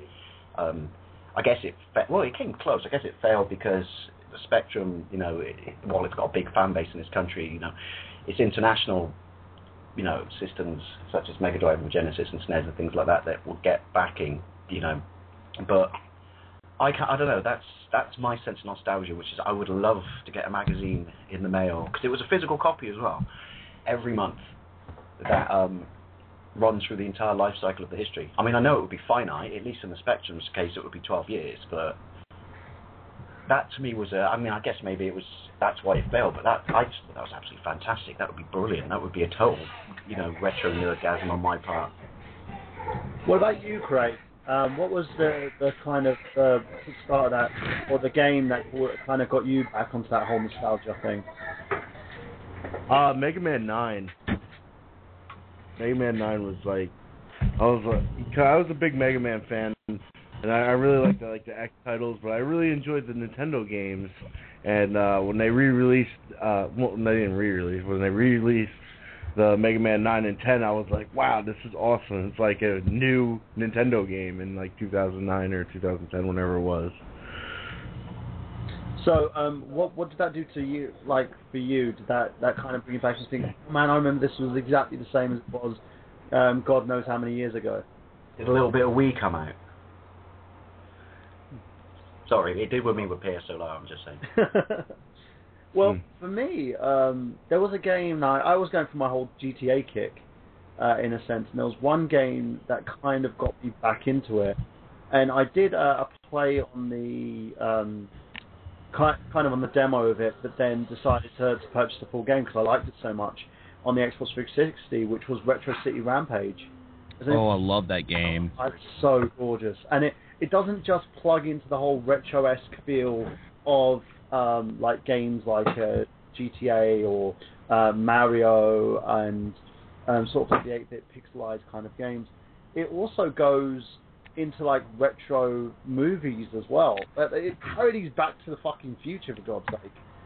You know, there's a fun thing where he ends up getting a time ship, which is he steals the Doctor's DeLorean, and then basically tries to steal the Doctor Who's TARDIS as well in this freaking game, and it's extremely funny in a parodic kind of sense, and it really brings back that old school style GTA type game, but also it knows its limits in a sense as well. It's funny, I might be really cheap. It ties in with this because I wanted to play GTA 2 on the PlayStation 1. And I broke my lead for my PlayStation 2, so I might be very cheap and start a Kickstarter campaign to get me a new PlayStation 2 lead. This is becoming the let's see how crazy we can do a Kickstarter episode. I'm sorry, people, but if at least 300 of you all pledge 1 penny, job done. Well, that goes into the whole another thing too. Is that's the whole the big problem with Kickstarter and all these projects is you get these people that get these wild hairs up their ass and they want to call people e-baggers. Yeah. Yeah, my friend who did the book got that, and it was like, no, he's not e-begging. He even said, this is where it's got. He did it. I know it's the previous question, but it's like when you said your presentation. He said these are the costs: proofreading groups, printing the book, physical copy, like fixing all punctuation errors and stuff like that. And he put it all. Someone just said, "Why don't you just pay your own book?" And I thought some people respond because he can't afford to, and he's not bankable to the industry. But that does not mean he's not a consistently good writer compared to the people who've been given a lucky break. Yeah, and then people just go e-bagger, and it's... But that's the thing, but the same people would probably fund a Kickstarter of Zach Braff, who wanted $2 million to make a movie. Oh, the one that just came out? Yeah. Can I just clarify, people, I will be buying my own PlayStation. Which basically, to clarify on that one, what's the difference between Zach Braff doing that and someone else basically producing a game? There's credibility, though, isn't there? No, but Zach Braff has the funds to do this. He probably had the $2 million aside to make this movie, but chose to go to Kickstarter. Yeah, but that's what I'm saying. That's credibility. Not him having it, but someone who has a complete visualized product. It probably produced, in the case of this book, in handwritten form. And it will never get that chance through the mainstream way that something is published. That to me is credible. And I think that's a brilliant thing about, I know I'm just chilling with what other people said. That's a brilliant thing about Kickstarter. I mean, there may be fanboys who will support the other one, but when someone says, I need this, and you think, I don't mean some of the less stupid ones, like, I want to make Half-Life 3 or whatever. It's like, well, hang on a minute.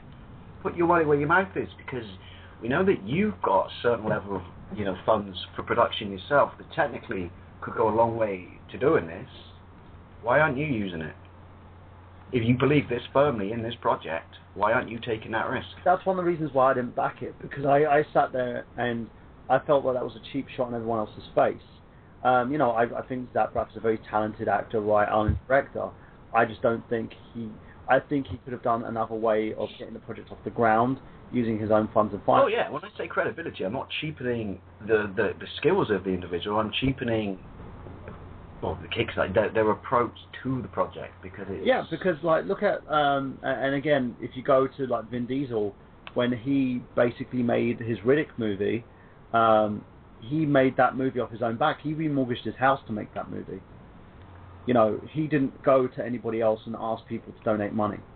He did that off his own back because he believed. Yeah, Keanu Reeves did that with The Matrix. I mean, he didn't like remortgage the house, but he paid for a big chunk of that movie by himself. Yeah, and it's funny. It's not quite the same thing, but it got me really annoyed with someone who missed a point when the Battlestar Galactica Richard Hatch trailer called Second Coming finally showed up on YouTube.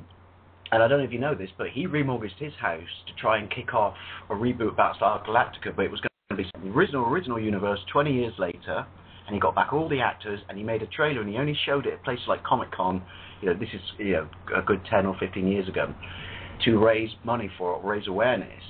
And in the end, Universal went in their own direction, but they put him in it as a nod to him in their revisualized one. And I remember because I looked for it years ago, and I'm like, yes, it's finally up. And it was all the people you remember being kind of a little bit more older now, and in the trailer alluded to we're going back to Starbuck. Starbuck in it as well? No, they did, but they allude to the fact that it's because he got left on that planet, and I watched that episode the other day. That was in the Dodgy Net 81, but it's brilliant. Yeah. And his Cylon dies at the end and goes, "No, you are friend." I'm like, why am I crying? Yeah, I did that too. I just sat there, I was like, oh my god. Yeah, some idiot in the comment section just went, "This is shit." I'm happy they went with the new direction. The special effects are crap. And I thought, if you know anything about this project, mate, you know that he basically lost his house. He remortgaged his house for it. He called in a load of favors with people who used software that was of the time, production studio standard, but they were doing it at home. They were doing it with inferior processing power. They were doing it as a labour of love and a favour to him. So it was never going to look like, a super polished thing. But the point was, it was almost a Kickstarter before Kickstarter started for him to try and fund this new. And the irony is, it eventually led to Battlestar Galactica being rebooted, which was all right for 3 seasons, and then it became shit. It eventually led to it, but I didn't even respond because I'm not that sort of person. But I sort of read and I saw the comment which said, "This is shit, and I'm going to give you 5 reasons special effects are rubbish." And I'm like, you do know that he funded this himself. This has nothing to do with the studio. This was the love of someone wanting to give something back to his fans. That's what I mean about credibility. If you know what I mean.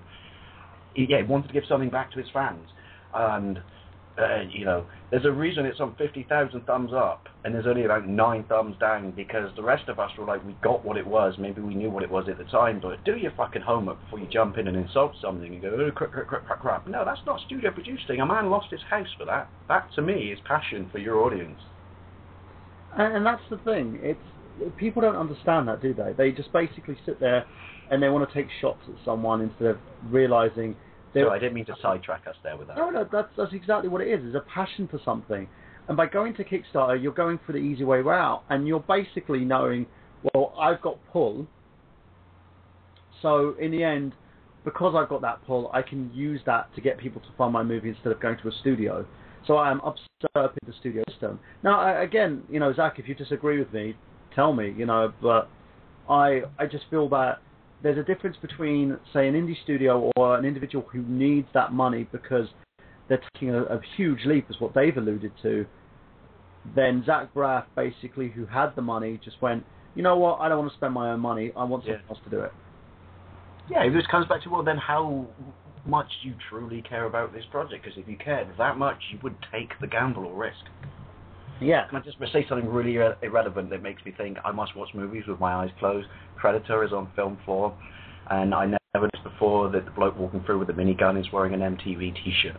I just, every time I watch Predator now, I keep thinking of the How It Should Have Ended, episode where he goes, no, you put the gun down.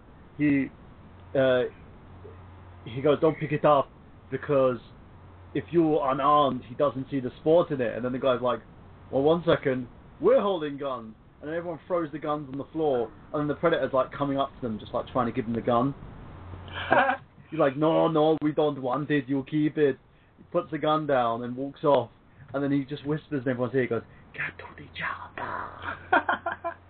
It's just... I didn't mean to sidetrack again. It's just I love this movie. Have I never noticed that he's not not noticed that he's wearing an MTV T-shirt?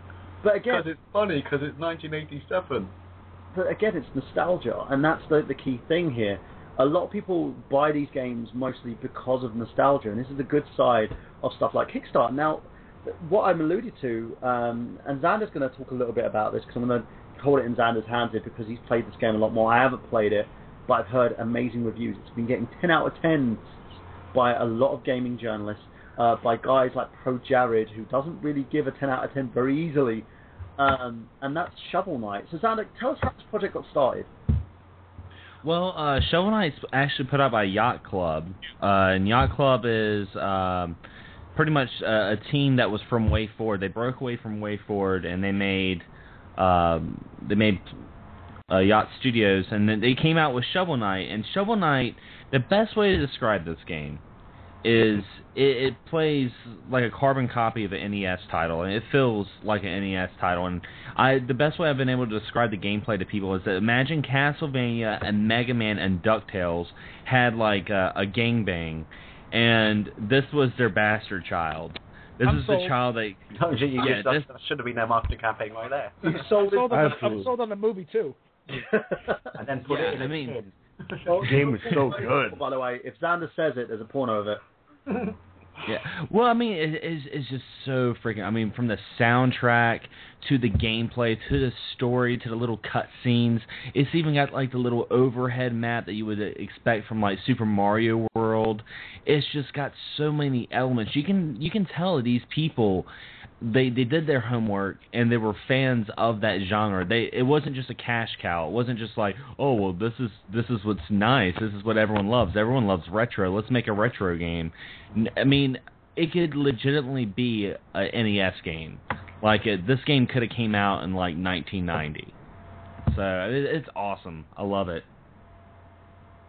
So, tell us a little bit about, basically, how the game got funded. Because it started as a Kickstarter, didn't it? Yeah, it started out as a Kickstarter, and it eventually it was just going to be on Steam. Then, of course, the tiers were getting higher, the money was really rolling in. Then it's funny because they went to PlayStation, they went to Sony, and they went to Microsoft, and pitched this idea, and they dropped it. They didn't want to have any part in it with it, and they were like, well, let's go to Nintendo, and they didn't think Nintendo was gonna grab it, but Nintendo did. And it's funny because now Sony and Microsoft are wanting to have Shovel Knight on their consoles. The only thing that's funny though is Yacht Club doesn't really like Microsoft. They're like, we don't really like the controller. Really, a certain sense of payback is a bitch there. Yeah, they're like, well, we don't really like the Microsoft controller. I mean, they might go with Sony, but it's funny that they got turned down, and Sony's their claim to fame of the PS4 is this is going to be the indie console, and they kind of just threw out this indie title that's really, really freaking big. I mean, it's a very big title. They're even going to be making those little figures, those Abinos, whatever those freaking. Yeah, they're making the Shovel Knight one. Are they? Is it going to be working in other games? They're talking about making a sequel.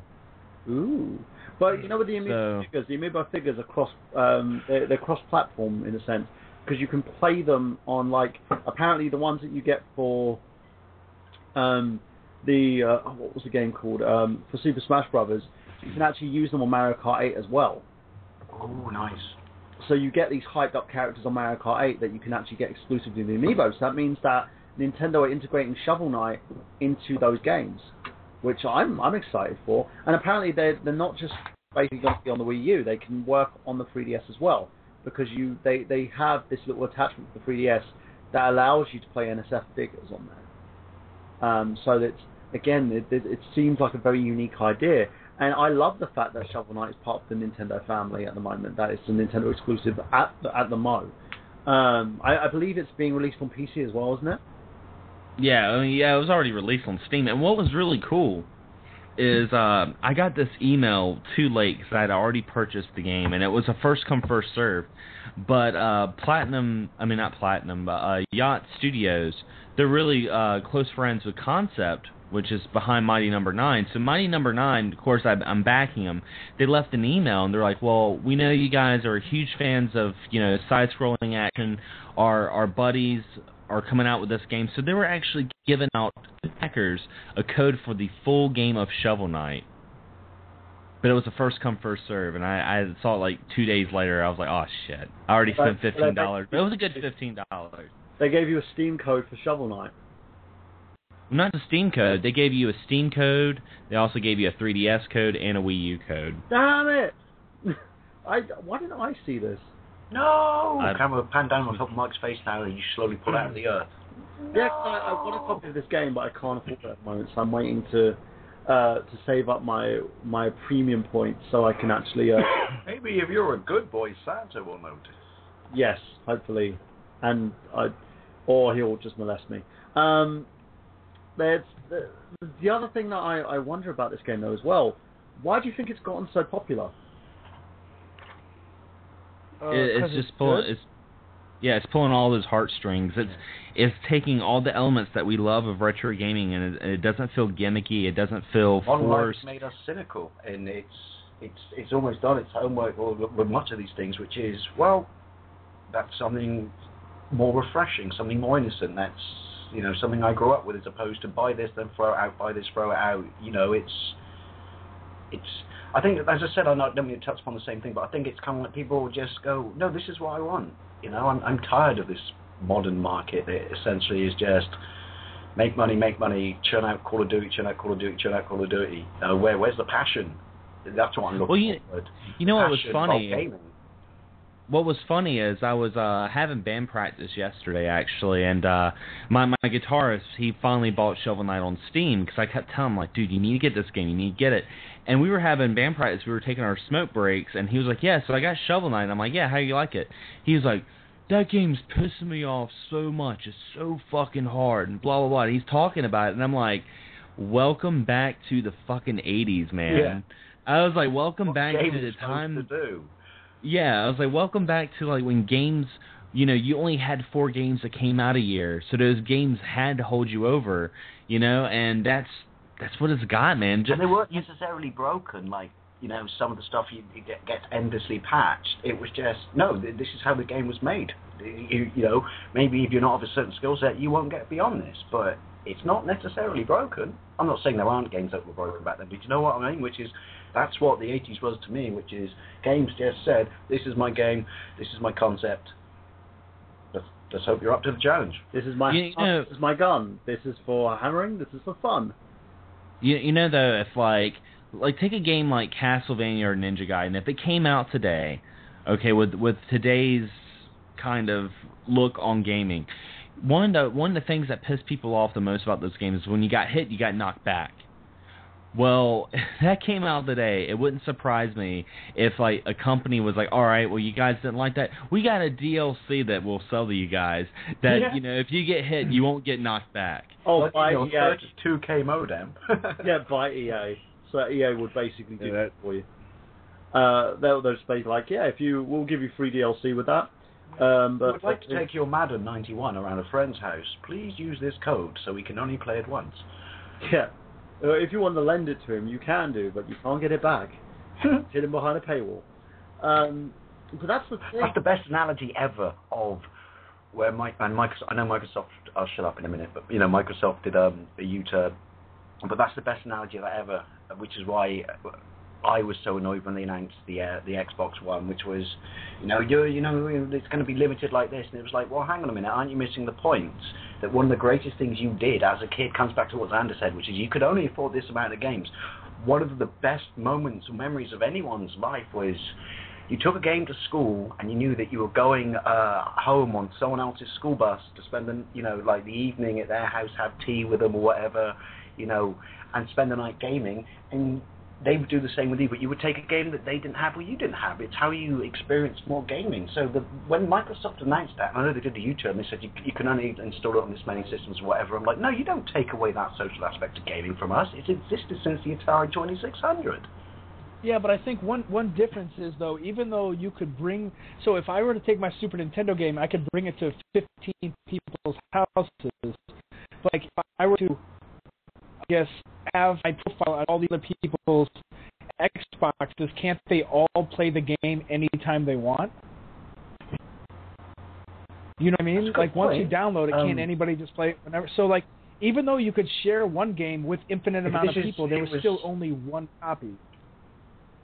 Yeah, but that's what they kind of missed the point with. I think it was initially with their policy was you can share it with one other person and one other profile. It wasn't about you could download it. You had to have the disc to do it. It wasn't about downloading it to the console. It wouldn't run without it. So it was kind of okay, yeah. Which was just cheap, if you know what I mean. Because it's one of my fondest memories. Though, when you talk about going home after school, was I had a Super Famicom back in the day. And I remember, and don't ask me how I afforded it. I think I had like 15 jobs. I think I was a rent boy for a bit. And I had Street Fighter 2, the first version, the Japanese version on the Super Famicom. And I can tell you, my God, I was popular that summer, school holiday or vacation.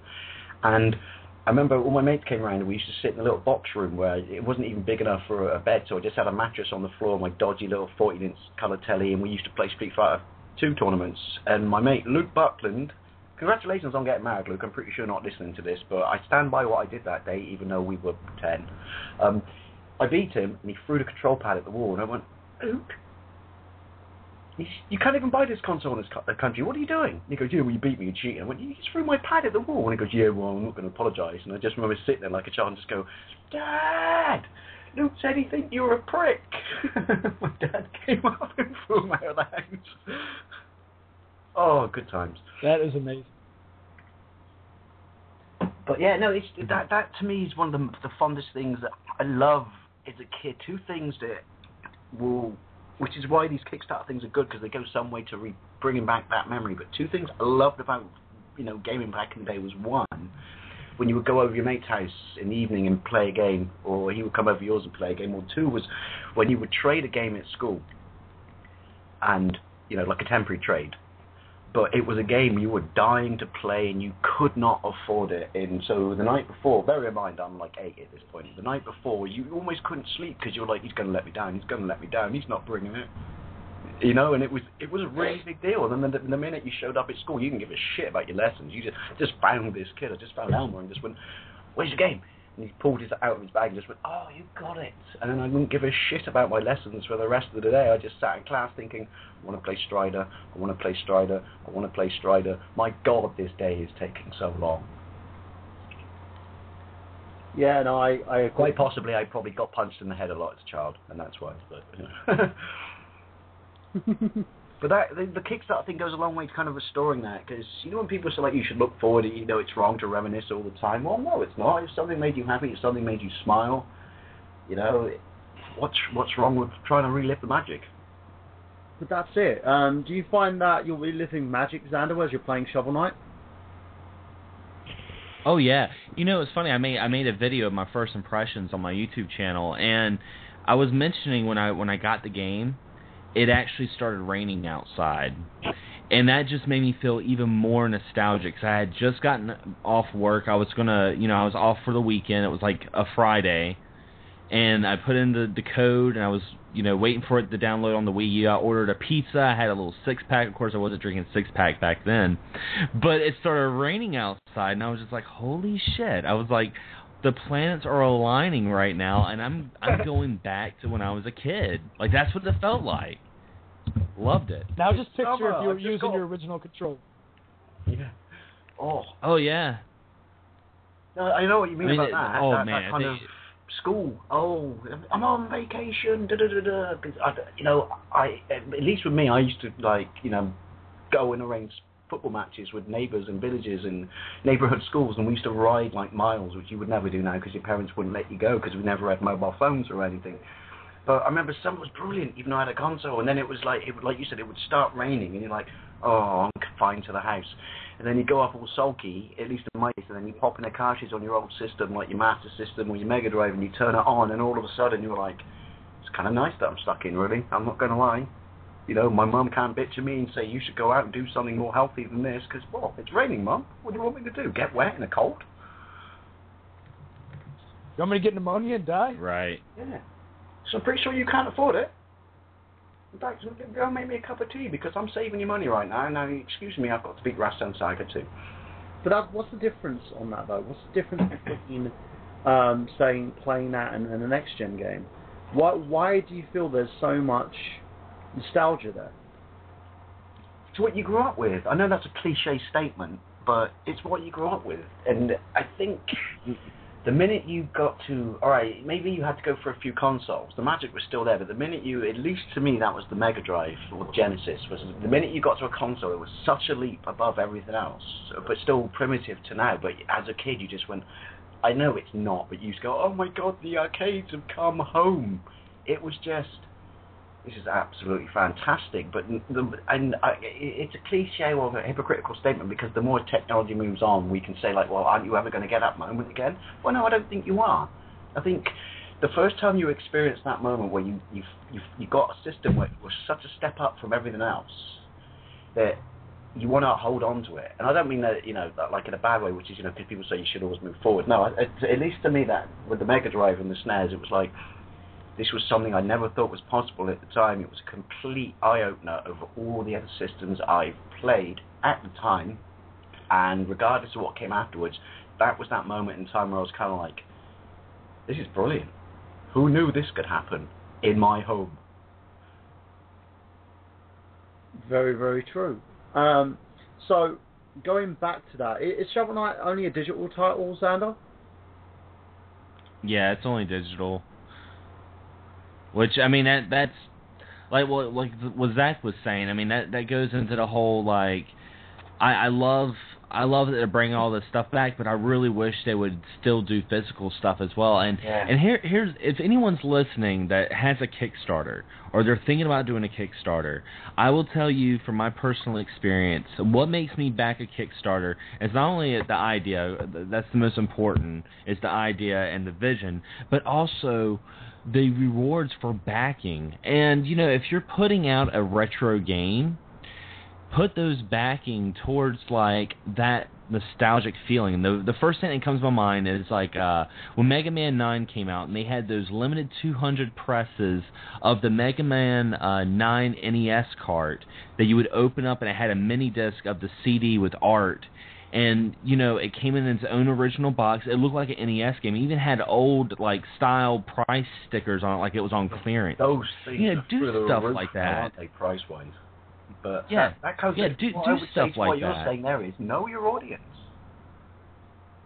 Know what the people... Yeah. You understand enough to say that, I know that you people want something retro.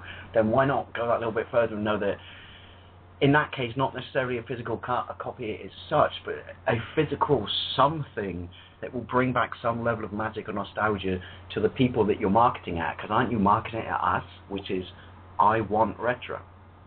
I want it because I love it.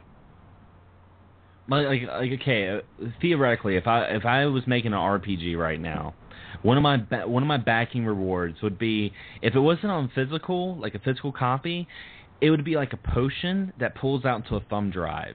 You would get like a cloth map. You would get a CD. You could get like a little figure, maybe a little figure for your cloth map.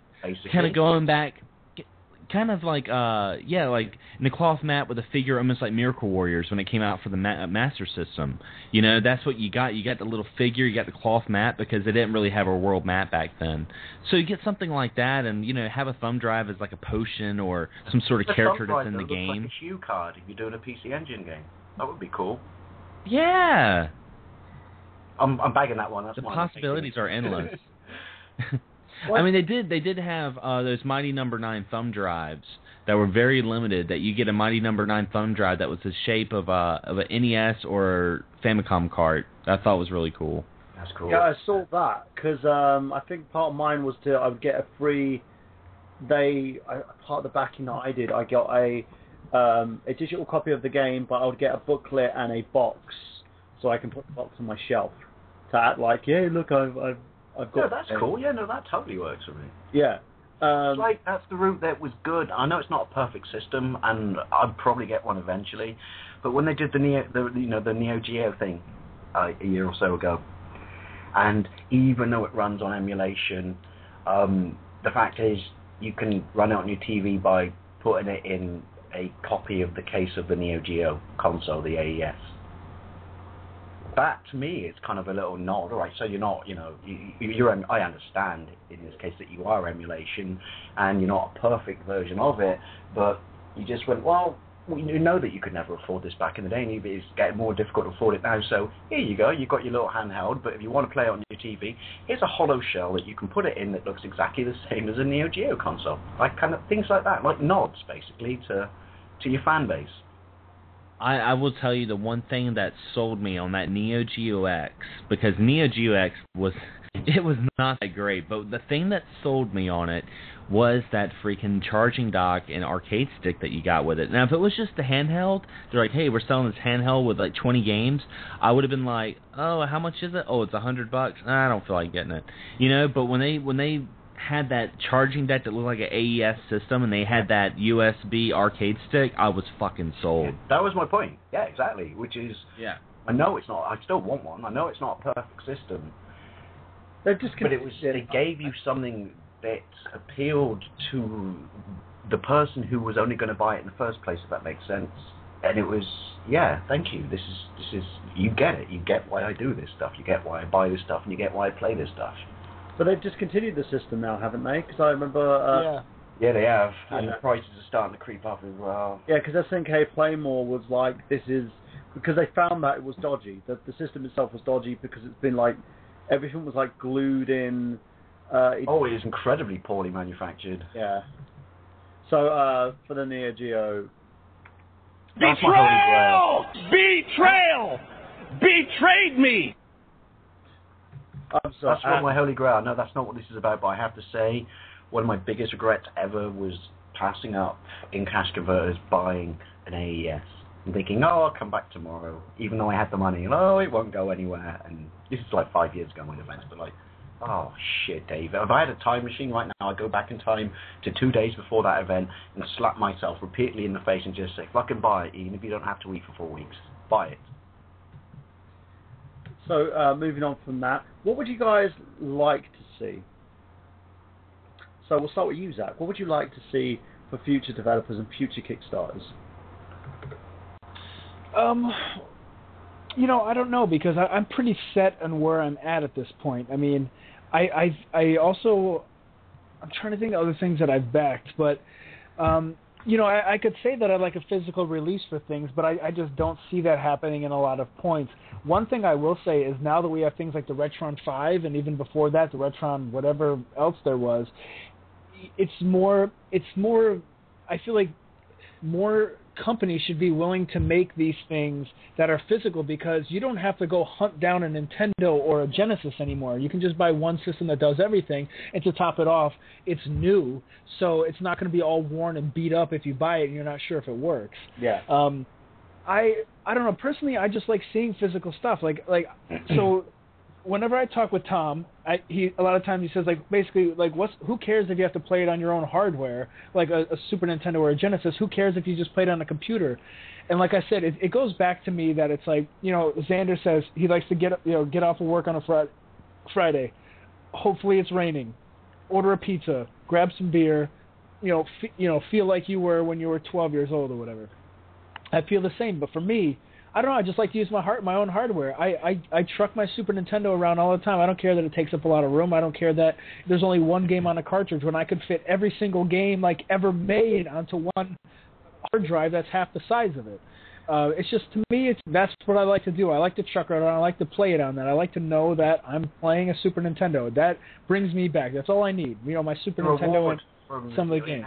It's not even a problem as such, because that's what you like. But it's the reward from doing what you have to do to take your physical, unit around. And people say like, well, you could just do this. You could just have a flash drive or this or that or this. It's kind of like, well, no, because this is where it's at. This is what I like to do. This works for me. And if you don't like it, piss off. It's not quite the same thing. But I've got the EverDrive for my Mega Drive or Genesis. But I've got the one that you can only install one ROM on a time to play. Like the really, really early one. And even though that's emulation, I kind of like it, because it means, well, if I want to play another one, I have to take the SD card out of it and, re-put a ROM on. Yeah. So it does to some degree. I know it might sound like, oh, you liar, Wadey, you're a bastard. But it's like, well, it feels closer to sure, I could walk around with a new EverDrive that's got.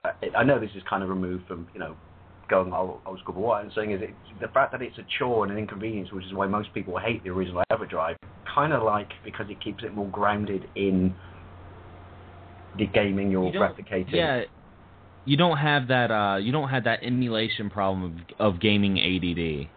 Yeah, and also I know it's kind of, I'm going to be a little bit hypocritical here. It's like I know it means I can play ROMs, but at the same time, I can only do one at a time, and I am playing it with the original hardware, and I am playing it with my original pad, and I like that. It's like, yeah, I know what you mean about ADD, which is, hey, look at this, I've just opened up a folder, and I've got, every single game on the system. Brilliant, but how much time have you invested in the ones that are on there, as opposed to if it was your original collection as a child? Right, but I do want to. One thing I want to say about Kickstarter is I don't care how rich you are or how poor you are. I support anybody going on Kickstarter. I mean, sometimes it honestly brings the community more closer together by getting everybody together to remember what they liked about something and support it. My problem with Kickstarter is when people don't come through and they leave people hanging and people feel like they wasted their money. And the last thing that I want to say is just that. I'm trying to remember what the last thing I wanted to say was. Free Willy, the whale, not cock. Sorry. There is a porno of that. Just saying. Yeah, I don't know. What I support all Kickstarters, and I support anybody who does it. And yeah, just this is the last thing I wanted to say was. If people say that, so if they could sell you a digital copy for $5 or $10, say, and they say like the physical copy will cost you $40, I personally am willing to pay that $40. So I like, and I know there's a lot of other people that are too. So I just feel like as far as it comes to Kickstarter, if people think that the physical copies are going to cost more, there are people who are willing to pay the money to have it play on their native hardware that they have at home. So just keep that in mind, I guess. I would definitely front the money for a physical copy. And that's another thing as well. What you could do for any person out there who's actually considering doing something like this, you could literally offer it as an extra incentive and say, look, if you pay so-and-so extra on top of what you've already pledged, we can give you a physical copy. So that way it's limited. You don't have to spend like tens and thousands of bucks trying to get a physical copy out there. You're only doing it for those who want it, like my friend Zach over here. So, you don't really need to sort of go out there. What I would suggest as a rules and guidelines for anybody opening up a Kickstarter is this. Be clear and concise. Let people know what they're basically putting their money into. 2, always honour anything that you put on there. Consider your Kickstarter as a contract. Because 9 times out of 10... That's a good point, yeah. It is your contract with everybody who's putting their money into it. 3, do not try and ask for extra money. You calculate your costs effectively. Because as far as I'm concerned, like me and Xander found out, when Mighty No. 9 when Concept attempted to do a secondary Kickstarter to finance a Mighty No. 9 cartoon, me and him just rolled our eyes. I remember you linked me to it, and I was like... I will say this. I have to correct something, because when I uploaded that video, I had every single Mighty No. 9 fanboy like up my ass. Yeah. Screw Attack screwed up. Screw Attack put out that news that the Mighty No. 9 second Kickstarter was going towards the cartoon where that was fault, but it's still kind of rubbing the wrong way, because they were saying they were doing the second Kickstarter because the fans wanted to keep putting money towards it. They're like, this, crap. Yeah, they're like, that's kind of like, hang on a minute, it's still making money, we're going to capitalize on this, and that kind of contradicts why you started the project in the first place. And the thing is, think about the people that did the first round, like I did. Yeah. Like that makes us feel kind of like, well, what good did we do? Because you guys are still making money from people that, I'm sorry, they missed their chance. As you've essentially said that everyone who pledged in the first place cheapened their pledge to some degree. Exactly. Plus, you waste a brilliant opportunity there, Mike, to say, won't someone please think about the children? Well, someone please think about Xander. Really. Can I just follow what you said, Mike, and what you said there as well, Xander, which is, to me, credibility, but be realistic, is Mike, touched upon, which is, do your research, do your homework. Don't enter into Kickstarter lightly, because it's a wonderful tool, and yes, it suffers negative feedback from people who do it poorly. But be aware of what you're doing. Think about it, months and months and months, and sit down and work it out on paper and stuff like that, and everything before you approach it. But the credibility is, which to me comes back to feedback, which is if you are having problems, or the project's being greenlit or whatever, and you've raised the money but stuff is happening, just explain it to people.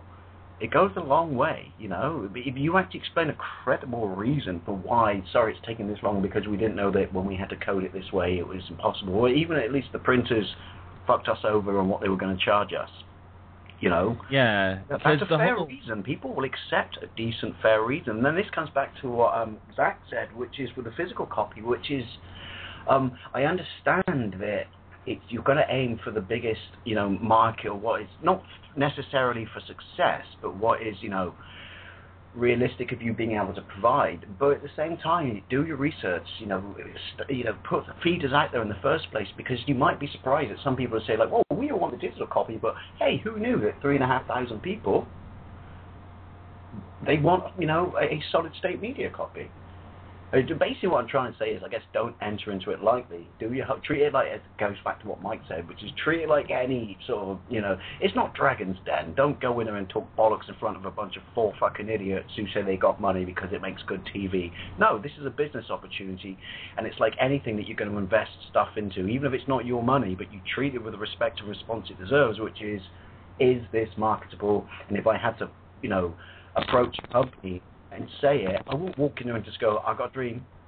No, I'd walk in and go, here are my books, here are my this, here's my that. It's like, be right. This sounds like a cliche, but be real with, what you want to deliver. That's exactly it, and that's the big thing. It's, people don't understand, I think, a lot of people as who go and start up this Kickstarter. It's not a quick fix. It's what I was trying to say there, yeah. Easy money, right? It's not easy money. It's not easy money at all. It bugs me when people come in and go, oh, we can do this and we can do this, and it's like, no. If you're not being truthful, people are going to kick a shit fit. It bugs me so much when, all these Kickstarters that go, right, and then people are like, oh, I told you so, it was fucking volatile, you shouldn't do that. No. You've got to make sure that that you're putting together something, and that you're doing it because it's something that you're promising people, and it's being something that you can deliver. Because once you don't deliver on that, people have every right to complain if they're not going to get what they pledged for. Yeah, if they pledged and signed up for a perfectly honest reason that they were invested in the topic and stuff like that, so the subject that you were offering to them, then if you turn around and change it or do something, or you're not honest with them, then they're not being dicks. That's something I would say as well about Kickstarter. People are like, oh, these people don't get me and they're being dicks. No, you never communicated with them properly. Treat your audience with respect, and someone has a right to have an opinion. If it's like, well, hang on a minute, you said this, no, I'm not getting it, and you never communicated it to me until this point, you're not the victim here. The person who's pledged this doesn't have the right to be an out-and-out asshole to you, but at the same time, they've invested their money, so they have a right to voice their concerns. Yeah, and that's the main thing here. It's...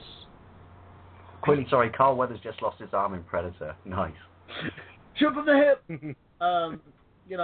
It's one of those situations where you've got to look at this, and you've got to look at it right, and you've got to viable. Well, like you said, yeah, look at it from the business acumen. Yeah, and that's the big thing here. It's not being put together as that, and that's what the problem is. The main issue here is no one is doing. When they put Kickstarters, they don't owe anything to anybody. But if you adhere to yourself and say, you know what, we're actually going to give everybody what they deserve, there wouldn't be an issue. Respect. Damn straight.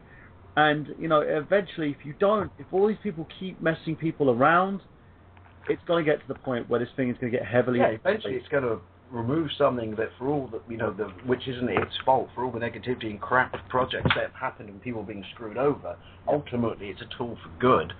And if people don't treat it in the correct manner, then we could lose it. Exactly. Now, going on from that, guys, segueing from there, let's move on basically to our plug. So, Zach, would you like to start first? Yeah, sure, why not? You guys can catch me on youtube.com/gettingyournerdon. I'm going to be putting up a video tomorrow about my $20 pickups for the past week. You guys can I also demand find a sexy biscuits from you, Mr. Zach, man. That will happen then. I'll definitely get it in there. Because I haven't filmed it yet. I'm going to film it in the morning. You buy me dinner first before you get it in there. You know that, right? Okay, yeah. I'm also making a petition at some point to make the tinner for this year. I want to send it out to all the Retro on Limb guys. And it's got to be made in the UK, so what I'm going to do is I'm going to basically request that it gets made in Michael Burhan's box. If we make it in the UK, it's going to end up with horse meat in it. Yeah, but it has to be made in my bathtub. Okay. All right. Also, you just go to Facebook and search "Getting Your Nerd On" and find me there.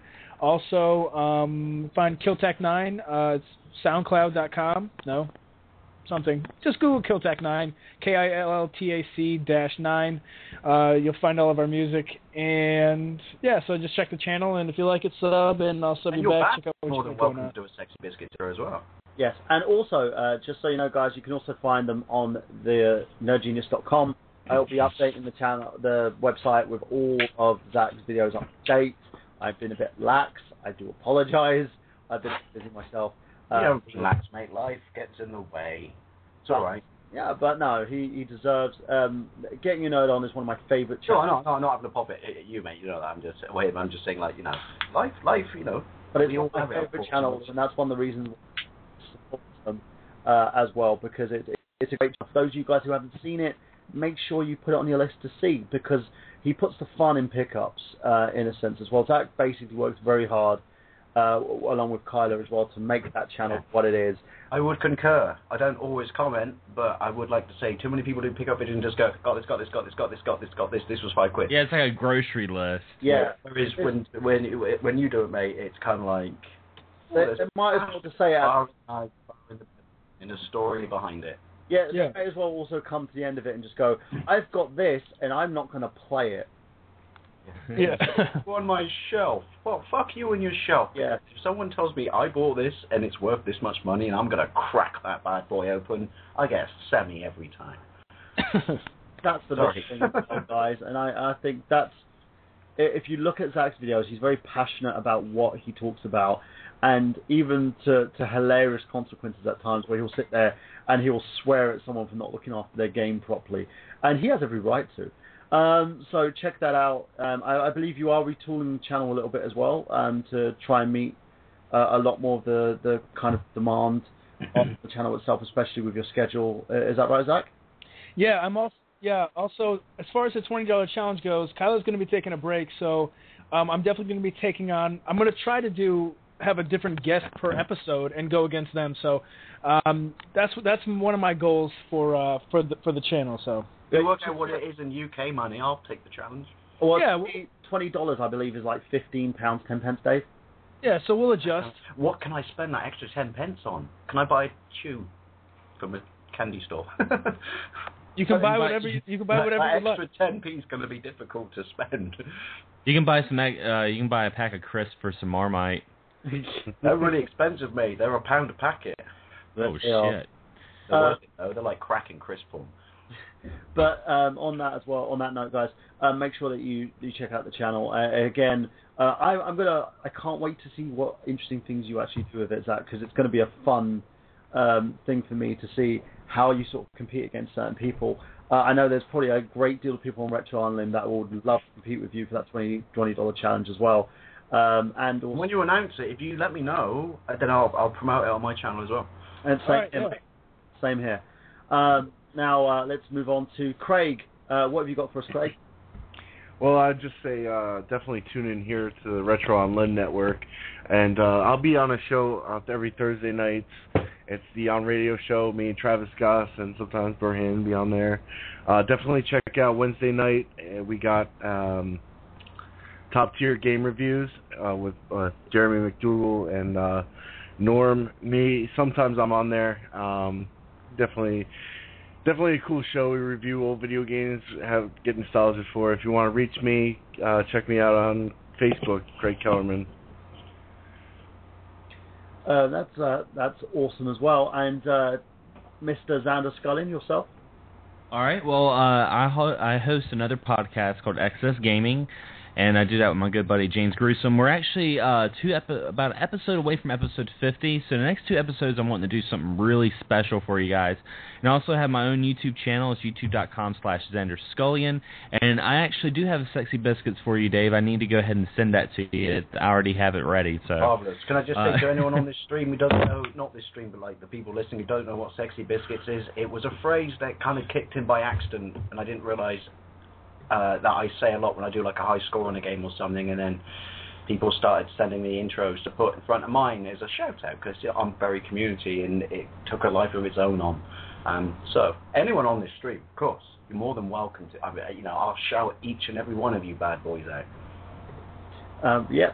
So Dave, and then you got to do the Marmite challenge though. You can find the Excess Game podcast as well on nerdgenius.com as well, because and again, it's something that I have to update. The fact that I am behind. Dave, where can we find you? You can find me on YouTube, Lone Boys Post 1975. I do retro games. I do, rants, mainly related to topical subjects in the gaming community and stuff like that. If something pisses me off, I'll rant. Not in a stupid, this is shit way, but I like to think I bring something to the argument that is, give you something to think about. I do gameplays. I will be doing more pickup videos, my pickup in the wild videos, but I've had a broken hand, so I've not been able to drive for a very long time, which is stir crazy. Well, gameplay videos when you can't drive, oh, wonderful. But yeah, you can also find me on the Retro Unlim live stream. Sorry, my electronic cigarette fell over and hit my mic. And you can also find me on Slamcast with Mr. Burhan, as well as the Untitled Movie Show. And we are going to be doing a review of Robocop, myself and Mr. Burhan. We might even be starting a new series called Burhan and the Kid. No, I just read on the Sega Stoner. Yeah, Burhan and the Boy. And basically, if you like shits, giggles, and anything nostalgic, buy me a pint and I'll give you a tenner. Actually, no, wait till the Kickstarter, but you'll get one eventually. Yeah, I think you should wait. Don't tempt me with a tenner. You know what? See, your retro game challenge, like from what you can buy in the wild. I did one ages ago that was like, what can you buy in the wild for a $5? Well, obviously we call £10 in this country a tenner. You could do the equivalent, which is what can you buy in the wild for a tinner? Yeah. You could, hell yeah. The price that the tinner was going to be, and just basically buy. Oh, genius. Or what can you buy in the prison with a pack of cigarettes? Yeah. I'm like, hey, this is a special episode of Getting Your Nerd On where I'm in a federal pound-me-in-the-ass prison and all I have is a pack of smokes. Let's see what I can get. But I'm all right because I've got soap on a rope when I go in the shower. This is Bubba, and Bubba said he'll trade me his ColecoVision for a pack of smokes. Bubba has a Mega Man 3 cartridge, but apparently he's asked me to find where it is. And he's butt naked now, and I can't see it. So, and he doesn't want me to use my hands. So this is a Falvey show, ladies and gentlemen. I'll turn the camera off for a few minutes, and then take a quick shower, and I'll be right back. With my soap on the rope. So moving on from that, guys. You can find me on youtube.com/TheNerdGenius. We have just broken 258 subs, over 44,000 views. I have to basically take my hat off to everyone that's been viewing my One Piece Unlimited World R review. It's nearly over 5,000 views now. It just keeps growing. Thank you for everybody that's been giving me positive feedback. For those of you who give me negative feedback about it, hang on a minute, Mike. Let me handle this one. Yes. For those of you who give him negative feedback about that, well, you face this little keyboard warriors who clearly been high school and your balls haven't dropped yet. And criticism is a wonderful positive tool. Being a twat isn't. Grow up, you fucking moron. Sorry. I was going to actually say, you can actually also find the short plays of the game, which I have 3 of them. You like this game, I didn't like this game, I'm going to troll you. The main complaint I had was, I want to see more of the game and less of your face, which you can do basically by watching. Yeah, my main criticism was I wanted to see more of your face and less of the game. There's irony. So there you go, and Dave's also got his video that he's going to be doing. It's upcoming, but it's going to be a gameplay, as in me talking a random amount of bollocks during the game, because I tried to do a review, but he set the standard too high, because he's Mr. Professional. It's why we love you, Mr. Byrne. Thank you. And also, guys, as well, I'm going to basically put out a quick little shout out here. I've done a number of projects at the moment. There's a couple that I'm going to be announcing today on the show. One of them is we are partnered up with the Retro Island Network and Audible.com. Basically, we're going to be announcing that. We've just announced it now, but we're going to be putting a code out as part of the Retro Island Network, which I'll be posting on my channel, genius.com, on RetroIsland.com, and also via the radio shows as well. So if you want to support us and support this network and also support the host, you can do by using that code to get a 30-day free trial on Audible.com. You get to listen to some great books as well. And I'll give you a bit more details about that next week. So we're starting it next week's show. Also, quickly, can I just say a big thank you to you, Mr. Verhoeven, for all the hard work you've been doing behind the radio, shows behind the scenes. It's very much appreciated. Thank you. The one other thing that I want to point out as well, guys, there's a couple of projects that I've got up and running. One, which is our Silent Hill TV show pilot, we're going to be starting a Kickstarter for. Xander's been a part of that for a while now. It's got myself, a load of other people as well. 12 people strong we're at the moment. We're nearly ready to basically Kickstart together. The reason why we haven't done it as of yet, since the announcement of the project via the Studio Enigma Entertainment, is because of the fact I want to get the Kickstarter right. I want to make sure how much money that we ask for is going to be the definitive amount, so that we can pay actors, pay staff, pay for travel as well, and also spend a week up in lovely Vancouver to shoot this pilot. Secondly, I want to make sure as well that everything that we pledge, we can give you. I don't want this to be one of those Kickstarters where someone gets something wrong and then you guys are going to be very, very angry because you think I'm running off with your money. That's not the case. Secondly, I've basically had a lot of thoughts about this show for hire. A lot of people have been bugging me to bring the show back, so I'm going to do something a bit different. Coming up tomorrow, I'll be starting an Indiegogo, but it's going to be kind of different in terms of the Indiegogo, the way it works. You'll be pledging, which will be a pre-order of the DVD version of this show for hire. It will be 13 episodes. It includes the first 2 episodes of the series that you can watch on YouTube, and you will get exclusive to the DVD only the other 11 episodes, season 1. We'll also get a lot of other this show for hire gags, including the ones similar to the Star Wars gag that we did, including Michael Burhan gets a workout, loads of other little bits of content on there as well. And the reason why I'm doing this is if you basically support it, if you basically decide to pre-order the DVD, for those people, aka Nick Enderley, who just bugged me to have the show continue, it will help us basically support the show, get people that we need to basically do the episodes with me, because I'm going to need other actors, and pay them as well at the same time. And it also helps to basically get the content out to you. And the reason why I'm doing 11 exclusive episodes for these DVDs, it means that you guys get these amazing episodes of the show, which at the moment has been generating some interest for TV stations as well over in the UK, so fingers crossed. And last but not least, I have an ebook out. I didn't promote this when it came out, but I'm going to promote it now because it's available via Kindle eBooks, which is called Dear John. It's a play that I wrote. The play itself, I'm not going to tell you too much about it. You can actually read it for yourself. If you're in America, you can purchase it for $3.16. The UK, it's available on ebook for £1.56.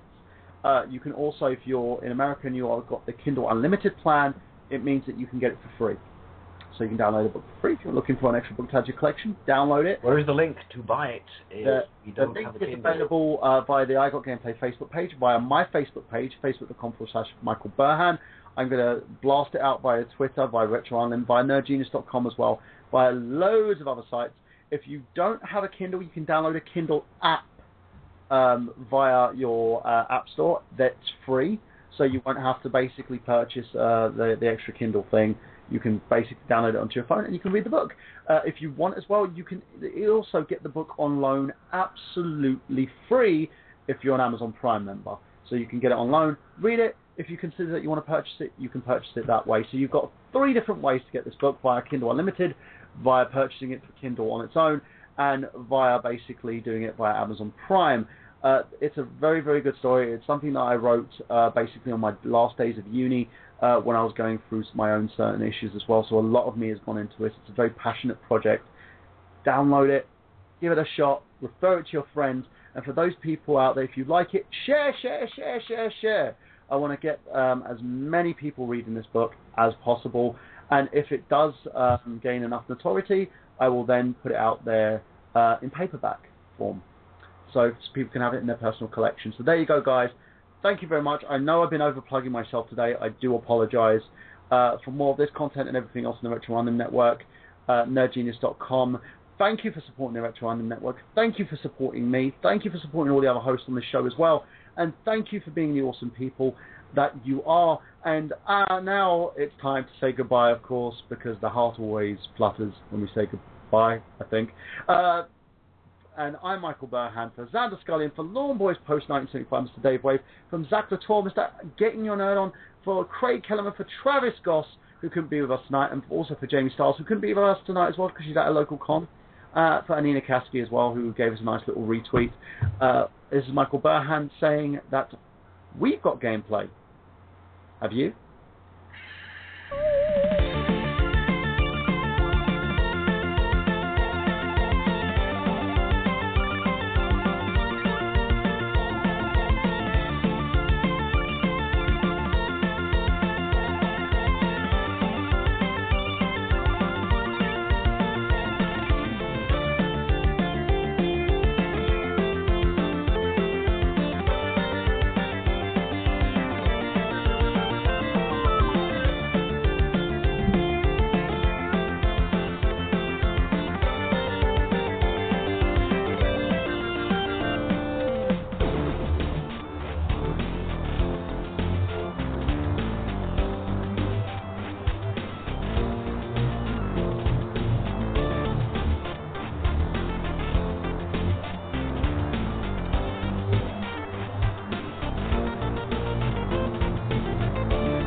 Betrayal! Betrayal! Betrayed me!